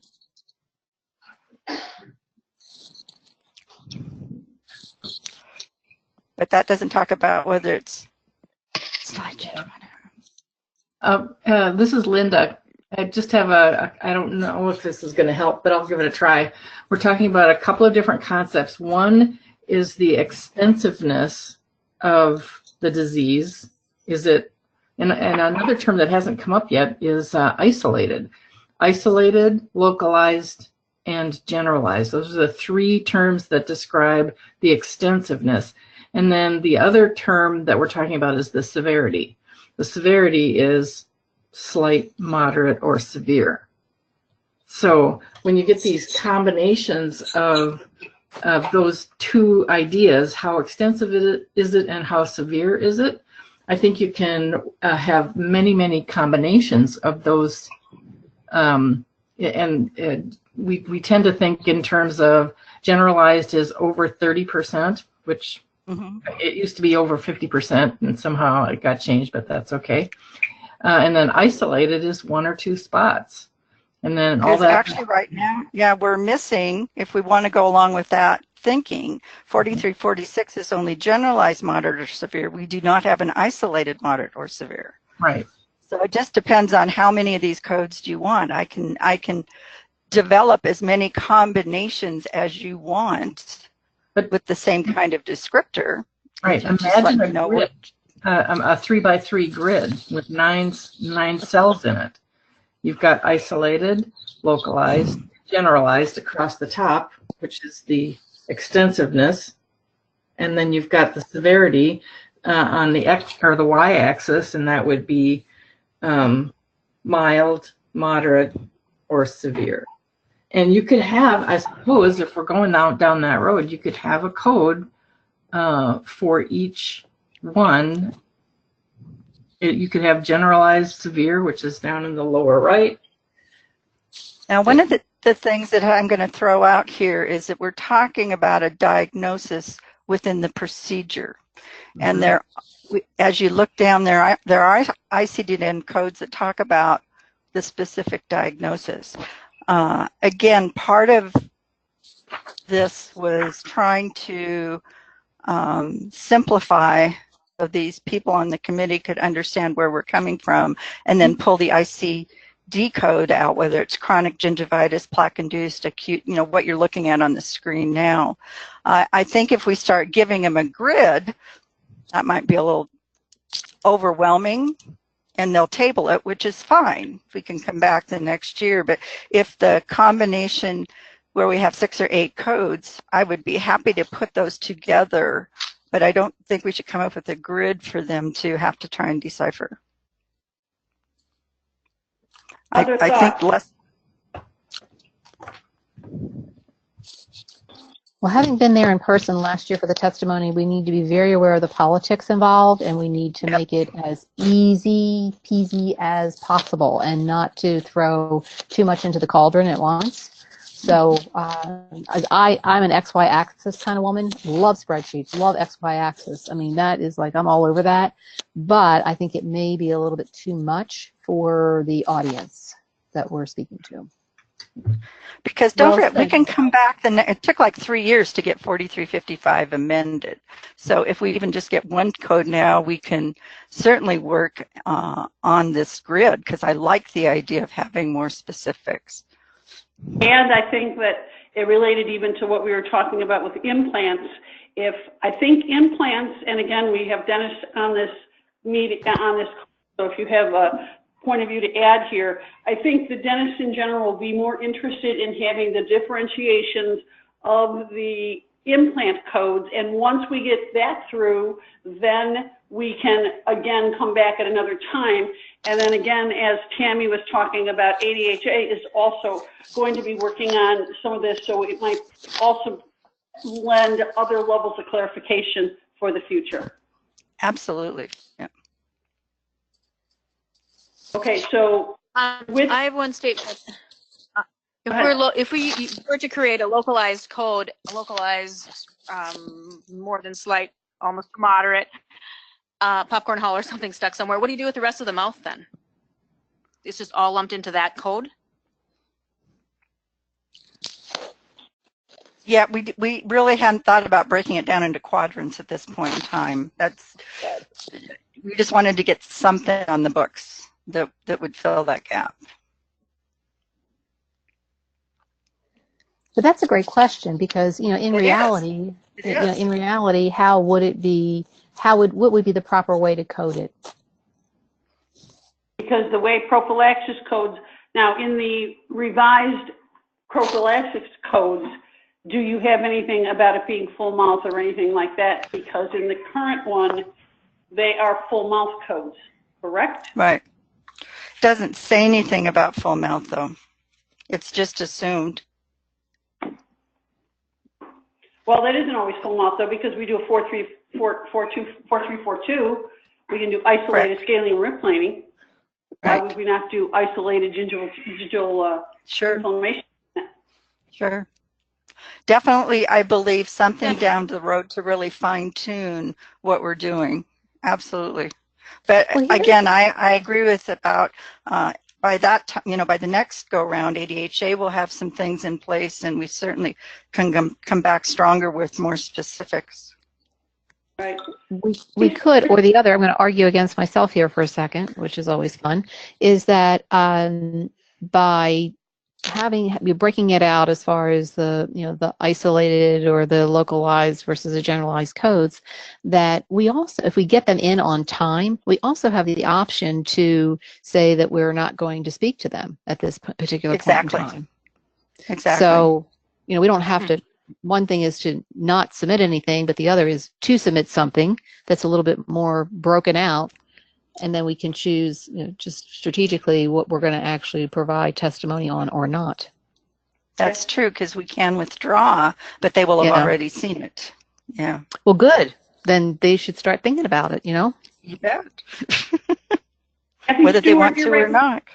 Chat box that I think, would you please say out loud? Because you've worked with the carriers and give the perspective that you're saying there, everybody.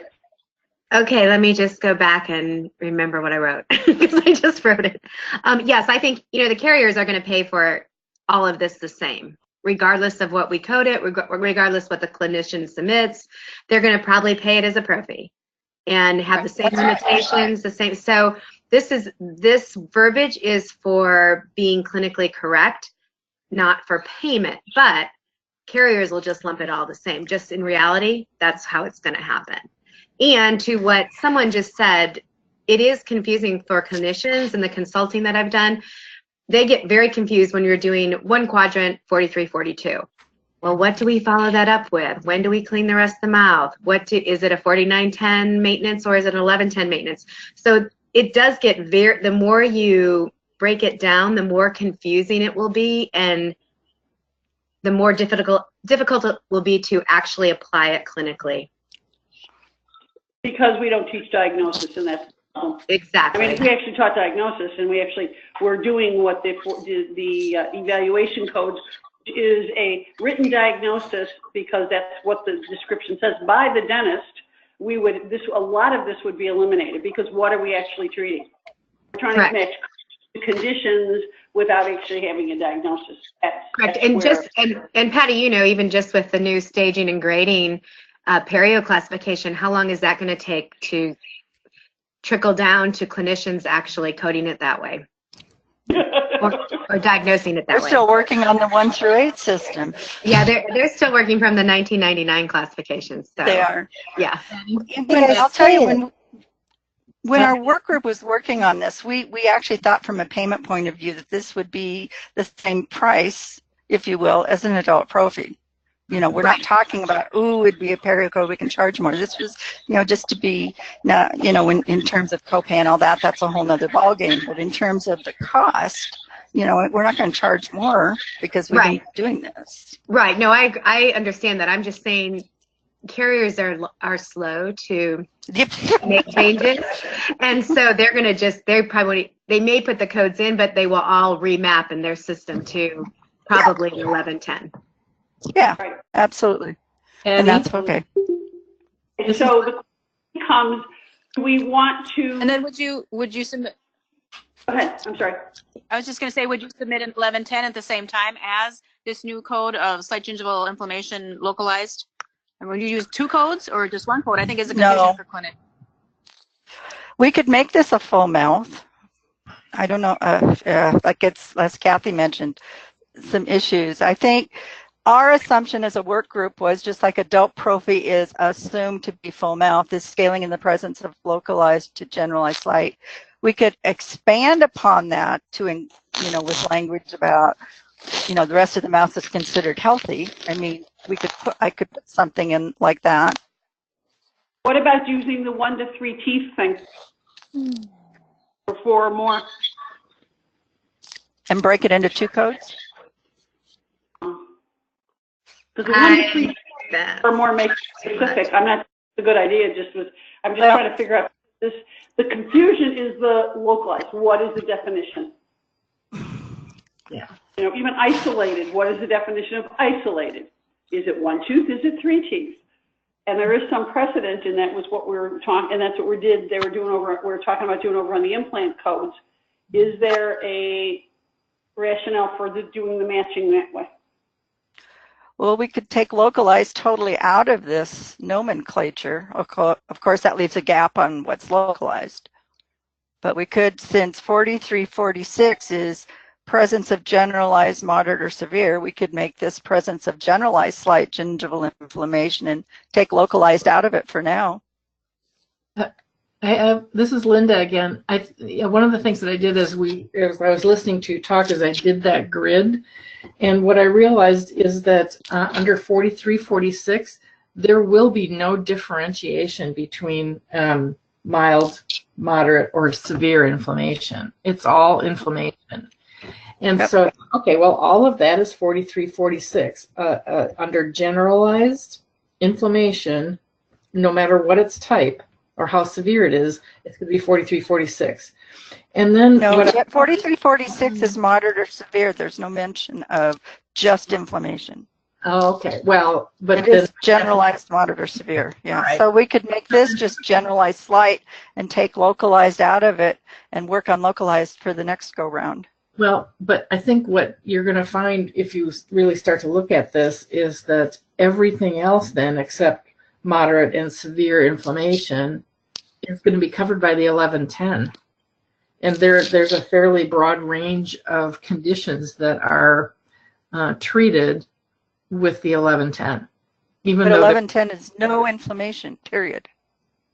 I think where we were trying to come from is that the 1110 was really meant for the healthy patient, not the sick patient, not the you know.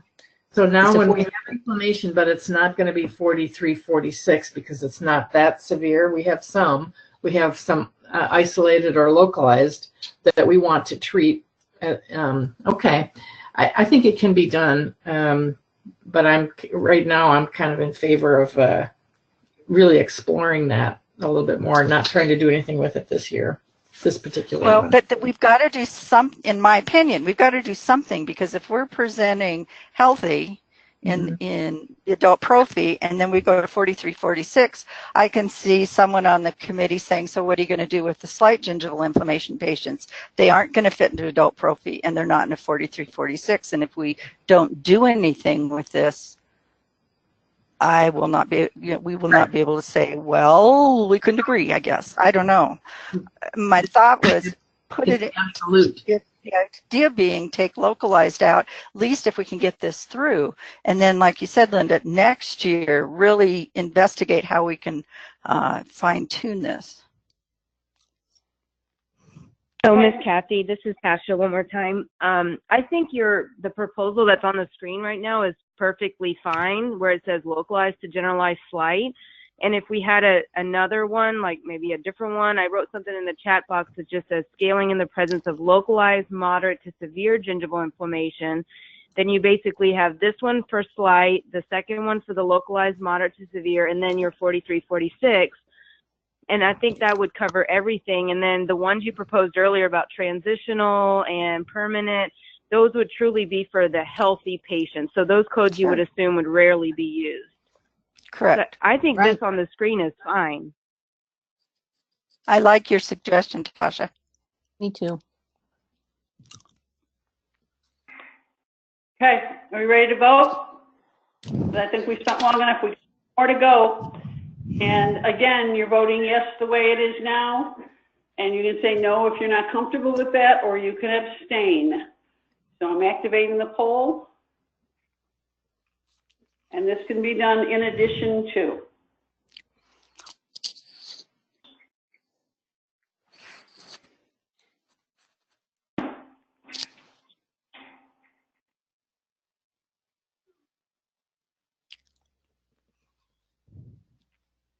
Anybody wants to verbally vote? Jamie, Karen, anybody? Okay. Patty, I say, this is Jamie. I'd say that yes, let's leave it as it is for now. Okay.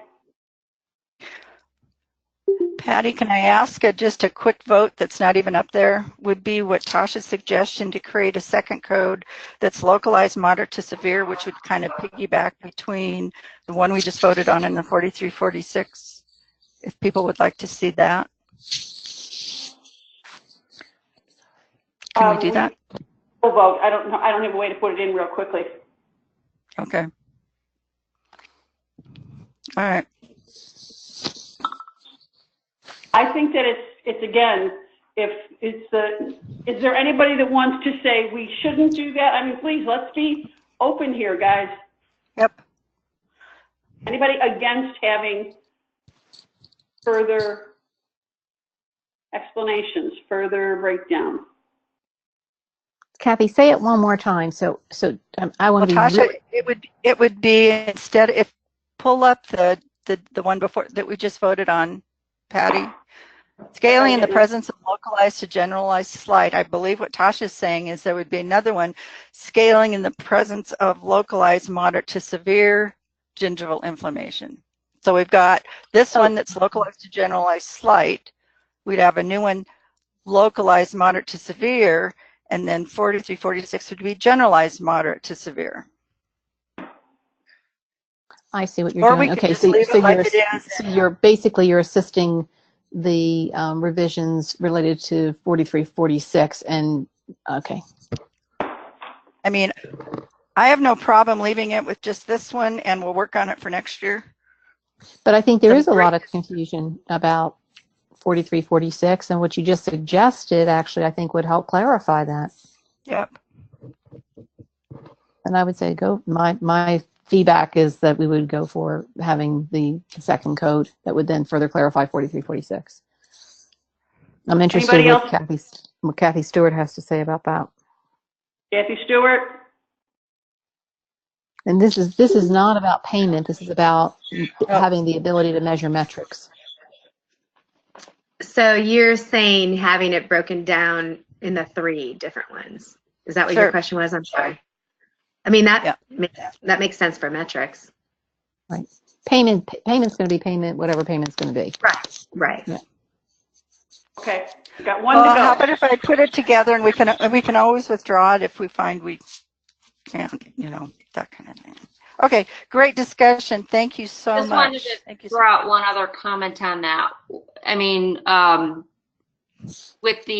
kind of agree with having a localized moderate to severe to fill that gap as an enhancement to the 4346. But what about, since we're looking at all of those other suite of Prophy codes, and by those definitions, the likelihood of having somebody with 0 inflammation is pretty low. Like, would anybody actually fit into those categories is pretty slim. So if we're talking about this slight category, where it's typically, less than 30% by those other definitions, would it possibly, I'm just throwing it out there, make more sense to modify those suite Prophy codes to determine health as not more than 30% inflammation, and still consider that in the health category rather than having a whole nother suite of codes? Just kind of talking out loud, but a thought there. Then you don't need all of these extra whole set of codes, or does that throw the metrics off too much? The concern that the concern that we had said before is that somehow 30% inflammation of an entire body part, 30% of it is somehow okay, and we'll just, polish it off. That's kind of where the communication, that's kind of where the way the Prophys have been handled, and that's where the idea of actually looking at what is a prophylaxis and what isn't a prophylaxis. And I think that we're in I'm talking about the slight category, not the moderate to severe, like thinking we still need that moderate to severe localized, but if it's very slight, that's going to be so many people that fall under that it's reversible and could still return to health. And I don't know, it just seems like maybe all these inflammation are supposedly, even the 446, they should be able to be treated and return to health. But people that have periodontitis also should be able to be treated and return to health. If we want to go that far, it's that problem is our definition of health. And our health has been based on bone loss or not bone loss. That's where we're trying to work toward to change. Because there can be, and that's part of what AAP's reclassification did, is we have people that have reduced periodontium that are healthy because that's our goal of our treatment. And that's and again, it still goes back to the big issue of all this. What are we treating with each of these things? Yeah. And that's where the challenge is. So we need to move on, guys, because I definitely am not going beyond 9 o'clock, and we've only got 6 minutes left for our last one. Okay?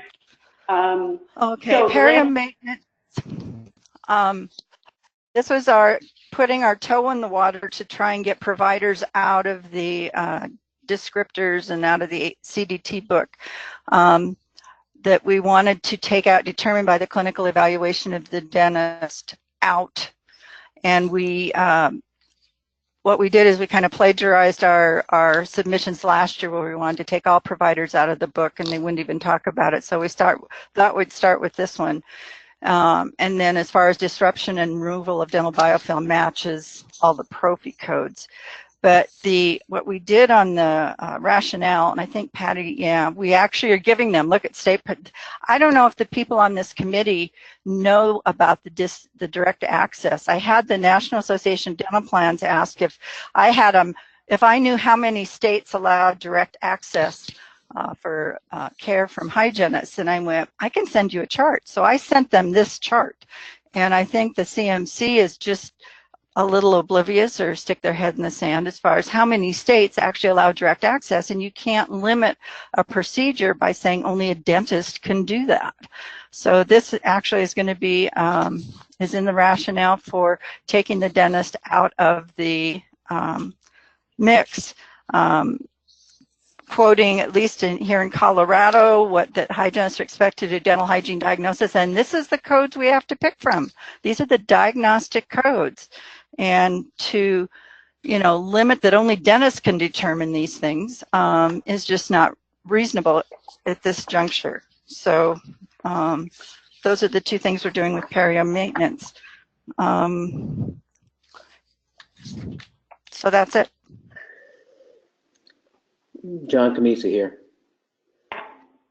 I have a little bit of problem with that. Again, I'm not speaking as a dentist, as I'm going to be speaking as a patient as well. And I think the problem here is going to be that it's always been in the purview of the dentists themselves to do the diagnostics. And I understand, and I don't disagree that there may be a need for expanding this process, but again, this is a team effort, and I think we have to agree that the doctor is an important component in the diagnostics. So please understand, I'm going to try to be as politically fair as I can, because I believe in the team, and I don't believe in separating out anything in a way that is unfair. I want it to be a team mechanism. If it maybe you would have put in the dental professional, that might make it more appropriate. Because if you why does that language need to be in this code in particular when it's not in all the other 700 codes? There's maybe 10 or 20, I don't know how many, Kathy, maybe you, that have the specific language in them, and that's all we're saying is that specific language does not belong in this code. Because why should anything be limited to a specific provider? It doesn't take the dentist out, but why is that language in this particular one on a periodontal maintenance? This is a procedure. I don't know why that is, but I think if we want to make this, if we're going to work as a team, and that's pretty much the way I like to look at this, is that I'm here as a team member with my other team member colleagues here. And I think we need to look at that in this capacity. So if you want to revise it, I think determined by the clinical professional, dental professional might be a way of enabling that to occur so it's more clear. So I don't want to be argumentative. I don't want to be disrespectful. I just want to try to help to try to enable an appropriate revision to be made. Yeah, what we were trying to do within the CDT codes is parrot what medicine is doing. Is in all of their procedure codes, the beginning of their manual, it says it's dictated by the scope of practice for individual states. So I don't think taking that out did not mean that hygienists didn't work as a team with the dentists. Delta Dental said that they're paying in the state of Colorado 80 dental direct access hygiene practices for these kinds of procedures. Now, all of those practices have relationships with referring docs and with who they refer to, so that working in tandem for the patient goes on all the time. It's just we want to take that limiting language out of the procedure itself. So I hear what you're saying, but that was the intent behind this. Yeah, and I understand that, but if you go back to the concern as the ADA, and again, I'm not an active political individual, and I think many of you know that, but I think they're going to be concerned regarding independent practice. And I think that's why you'll have some resistance if you remove that in the way that you're doing. And if you change it to the dental professional, you might be able to have this be more appropriately considered. Well, it's definitely something to be, we can always amend it on the floor if we see that it's not going to go anywhere because of that. I think that's a great amendment we can add ourselves. Is there I think that what's saying, I think viability that we consider is even within, as much as this is the case, and this is true that there's this direct access, one of the things that was said to me specifically is when we got up and in our very first time we talked, the idea of, and the words independent practice came out of our mouth, or direct access comes out of our mouth, it closes a door. whether it's appropriate, whether it's whatever, but that's where the politics come in. So is there an aspect of this that I know exactly what we're trying to do, but it's the elimination of those words without, you know, with a different way of saying Chanel. Because the question is not, should it be in there? It's why should it be in there? Why is it in there now? And is there a justification section for this code, Patty? Like, is there what? A justification or an explanation? Well, the statement beforehand, yeah, there's a whole listing. I'm sorry, I didn't see it all in the same thing. So yes, yeah. I mean, that says it very clearly. I think I thought you articulated it very well too, that this is a procedure code, not a provider code, and I would hate to see it not struck. And like you said, you can always amend it later. I don't think it's adversarial. I think it's just, you know, it's just as clear as it's a procedure versus a provider. Yep. So again, this is Noelle Paschke, as having been there and witnessed what happened last year, that the air got sucked out of the room when we gave testimony that was even close to this. And, you know, mentioning independent practice in Colorado, I mean, there was a literally loud sucking sound. It is limiting language to say determined by the clinical evaluation of the dentist, and perhaps having language that says determined by the appropriate dental professional in accordance with State Practice Act. I mean, that is so wordy and so cumbersome, but perhaps that would give assurances to the more politically inclined dentists that are going to be our audience there.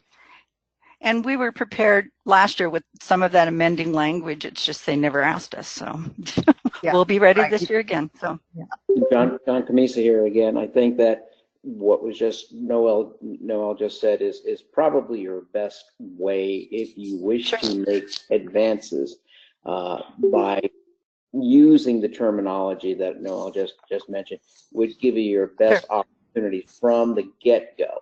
If you go in with this as is, I guarantee you they will stop it before they even look at it. Mm-hmm. Got it.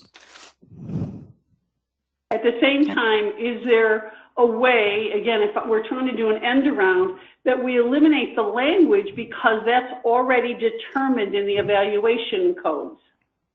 Yep. And that's something that we could bring up in testimony. I think if we simply strike the determined by the clinical evaluation of the dentist, it's just going to get off on the wrong foot and be misunderstood of what the intention and what we're trying to do.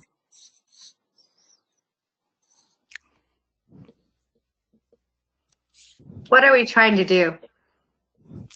We're trying to make all the codes in CDT procedure codes, not provider codes, and allow the state practice acts to determine, you know, who does what. Just like in medicine. Medicine started doing that years ago. You will not find only a nurse practitioner can do this or only a PA can do that. It's determined by the Practice Act. So we just want to clean it up and be more current in these procedures with, you know, dental practice acts being changed, you know, with dental therapists starting to do things and whatnot. It's a new world, whether we might, and the direct access hygienists, I know, they've got a whole bank of dentists that they work collaboratively with outside of their practices. I mean, that still goes on. It's just a different model. You're making me smile because I totally agree with you. I'm just saying that's what we want. That's our goal. So, yep. I mean, I think you have to say it like it is. Even though I agree with you, it'll probably suck the air out of the room. But the only other option to do is what Noelle's language was, that put in all that cumbersome wording about according to the Practice Act, which is already understood and you've already explained that. So, yeah, it's going to suck the air out of the room, but.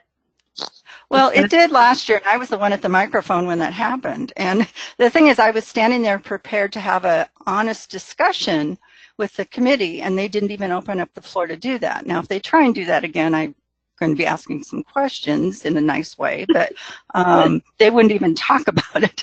And I think we'll be better prepared this time. And yes, Noelle's language, if that's what it takes to get through, but then they'd better go through on every single code and put that in, which is going to be really cumbersome. But Well, the question really comes for we need the discussion. We need the discussion. One of the here- State Patriot Act is the State Patriot One of Act. the things that we were trying to do here with our submissions for this time around is because we saw what happened with our other submissions, and at this point in time, we went from being the, oh, isn't it nice to have the hygienist here visiting us, to a group that submitted something, and now we're seen very differently. Now, do we want to spend another year just being, you know, the question is, how far do we want to push this? And is this something that is worthwhile to, no matter what language we put in there, that will suck the air out of the room? Would we be better served by bringing forward the whitening ones and the implant ones, and because even the prophy ones are going to be a challenge, to see how far we can get with these? That Linda, when we were working on our mission and our goals, etc., was to look at a multi-year plan. And if this one is that controversial, is it worthwhile for us to bring it forward at this time? Well, I'd like to defer to Kathy Forbes. You were the one that said you were at the microphone, right, last year? What would you prefer to do? Just, I would like your input since you were there. Would you prefer to leave it like it is, or would you prefer to put more languages, or would you prefer not to do it all? Since I have not been at the committee, I would like your input. Being there, I was prepared for a discussion. And without having a discussion, it was really difficult. I mean, standing there with no sound in the room. Our work group's thought was, let's dip our toe in the water, and let's throw this out there and see if we can engage some kind of discussion. And that was the purpose of, okay, we'll submit this one little code. We won't try and change the paragraph at the beginning of the clinical oral evaluation. You know, we won't try the big picture. Let's just take a little piece and see what their comments are going to be. I have no idea where they're coming from on this. So we can always withdraw this once it's presented. We, as the essentially maker of the motion, we can say, you know, this is just not going to go anywhere. Let's just pull it. I would rather get up and you know, address it and try and engage some discussion and go from there. I don't think it's going to be as adversarial, because I think they know we're going to be coming with something, and at least they'll have something prepared. You know, how do you defend something when no one asks you a question? So I'm personally, since I'll probably be the one addressing this, I have no problem going up and engaging this at this point in time. See where we're at? I don't know. Thank you. Thank you. Kathy, this is Janet Miranda. And I was there also last March, and I guess my biggest fear is that it will be a repeat of last year where we get no interaction at all. Oh, I'm prepared for that. Because I was so stunned last time that, you know, I think we can ask the question, say, we hear no discussion. Is there anything, you know, we can, you know, start some discussions to get a feel for where they're at. I don't know that we can, and we still got to look at who we are at that committee. We are there as guests, and we are there as guests only, that they don't have to interact in any way, shape, or form. We can't demand interaction. No, I'm not talking about demanding, no, not at all. Doing to determine whether or not it's going to be something that is going to move us farther or move us closer. And I'm not trying to advocate one or the other. I'm just saying, you know, as far as watching these politics play out for many years now, is what's our strategic plan? And I agree, Kathy. You and I talked about it as far as putting our foot in the water.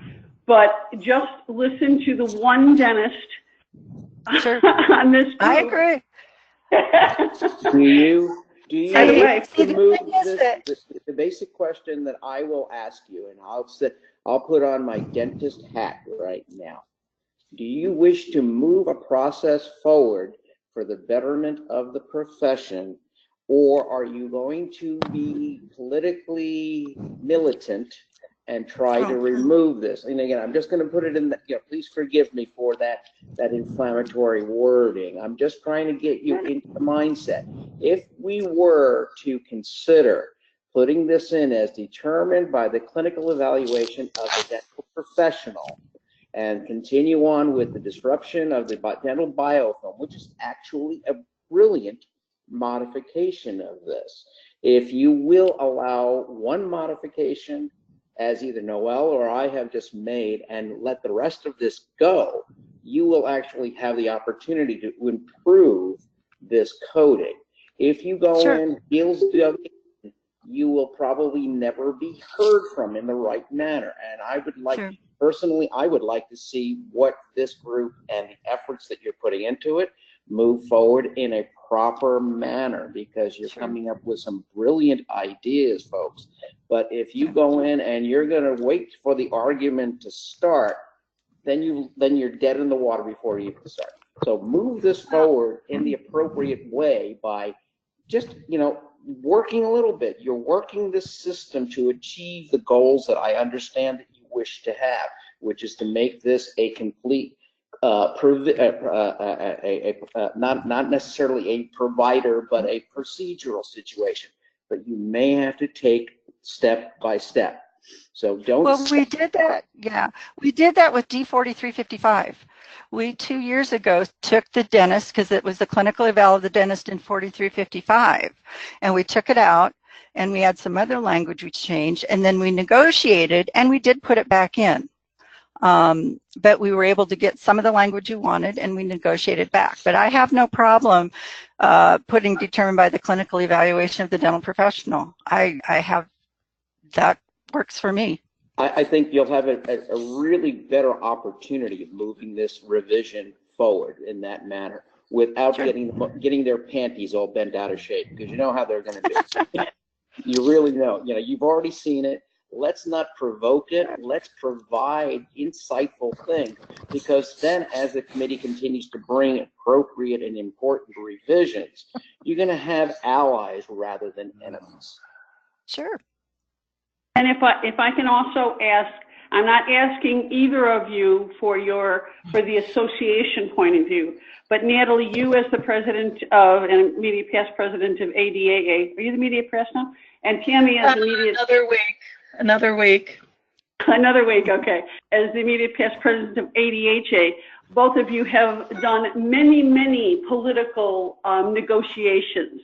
What is your thought? And again, this is to be on a personal basis, whatever way you want to couch your response to this. But I'd love to hear from the two of you too. I can go first. I know personally, I was involved with getting the legislation passed for licensure for dental assistants in Minnesota. And I worked 11 of the 13 years to get that done, with probably out-of-pocket costs exceeding upwards of $25,000, just because we didn't have money for a lobbyist. And it's very political, and the political scene changes from year to year depending on who is in office in a particular organization and what their personal agenda is. So my recommendation is don't give up. If you fail the first time, keep trying, because eventually you'll wear them down. You're talking about dentists. You aren't going to wear them down. There are a bunch of gray hairs that won't wear down. I'm sorry.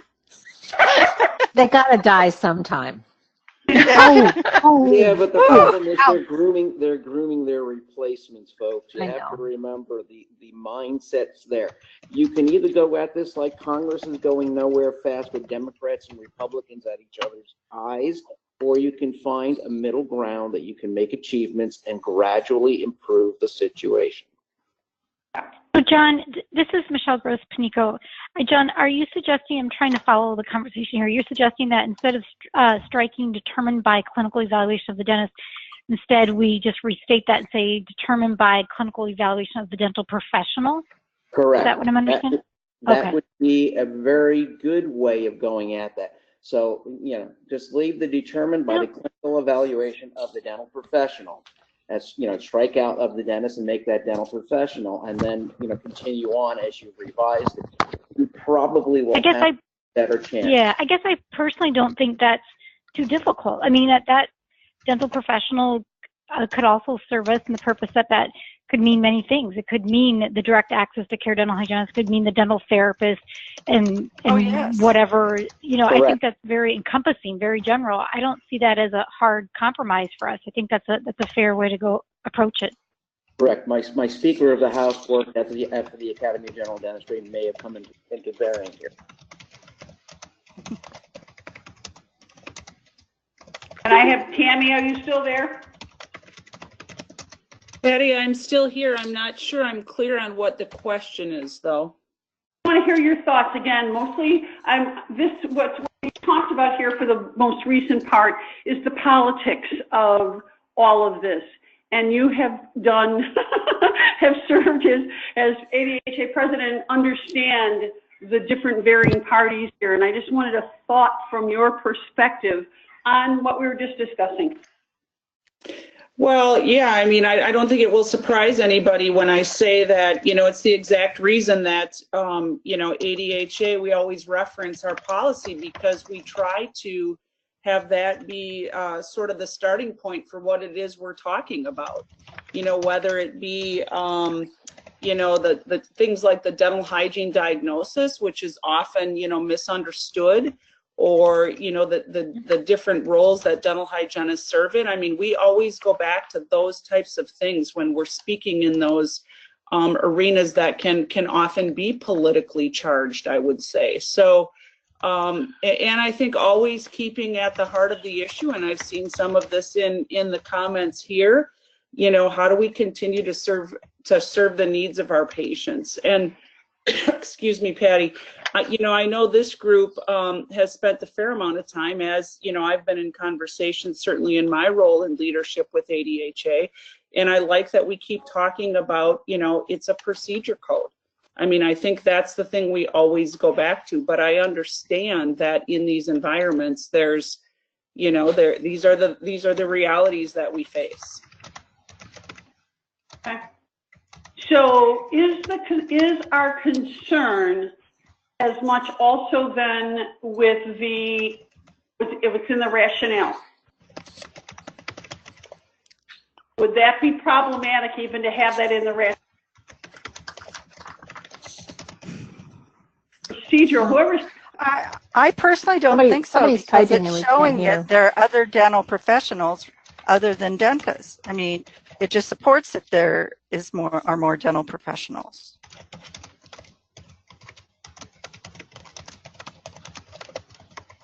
I can certainly modify some of this.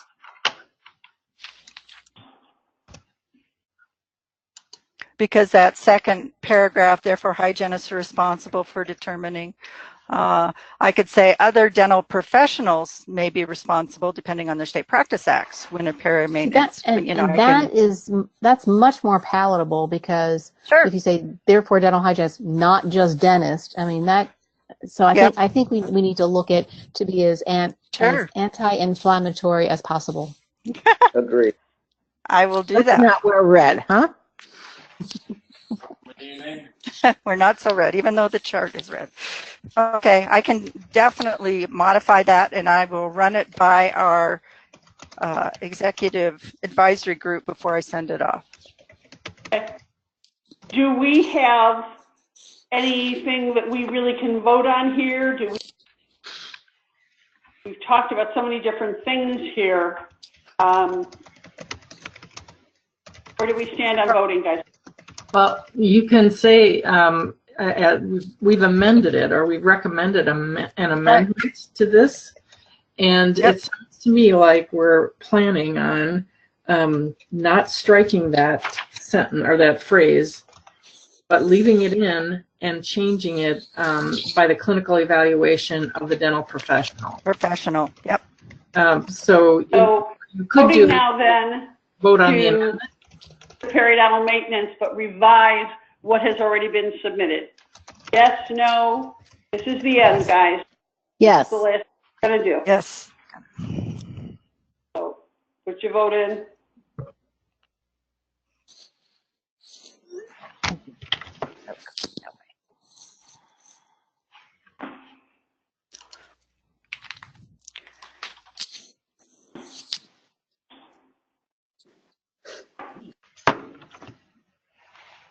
I see at this point, there's no particular one or a majority is in agreement. We will continue to work on it, and this is going to keep evolving, but it also why this is an ongoing committee and group. We're not going to be done no matter what. We made it through tonight a little longer than I wanted it to. Remember, great discussion. Tuesday, November 6th is our next mastermind with John Camisi. Thank you, John, for all your contributions as well as yes, thank you. You're welcome. I just want everybody to understand that I believe that what this group is doing is going to improve our profession as a whole. And I don't want to offend anybody in the group. I understand the politics. I try not to go there because it's no fun whatsoever. I much prefer dealing and working with my colleagues, which you all are, and I respect and admire and need all of you to help keep me better than I am. So thank you kindly. Thank you for being on this call, as well as everybody. Every single person here makes a difference. That's why I did my feeble attempt to let people vote, because voting is the most thing that we can do. So again, Dental Codology Insurance Navigator will be available on the 15th, and then the next meeting of this group will be December 9th. We will be in touch, though, with other information, and if we really feel like we need your vote on something, we will do it as a Survey Monkey or something like that. So thanks, everybody. You guys are terrific. Bye, guys. Have a good night, all.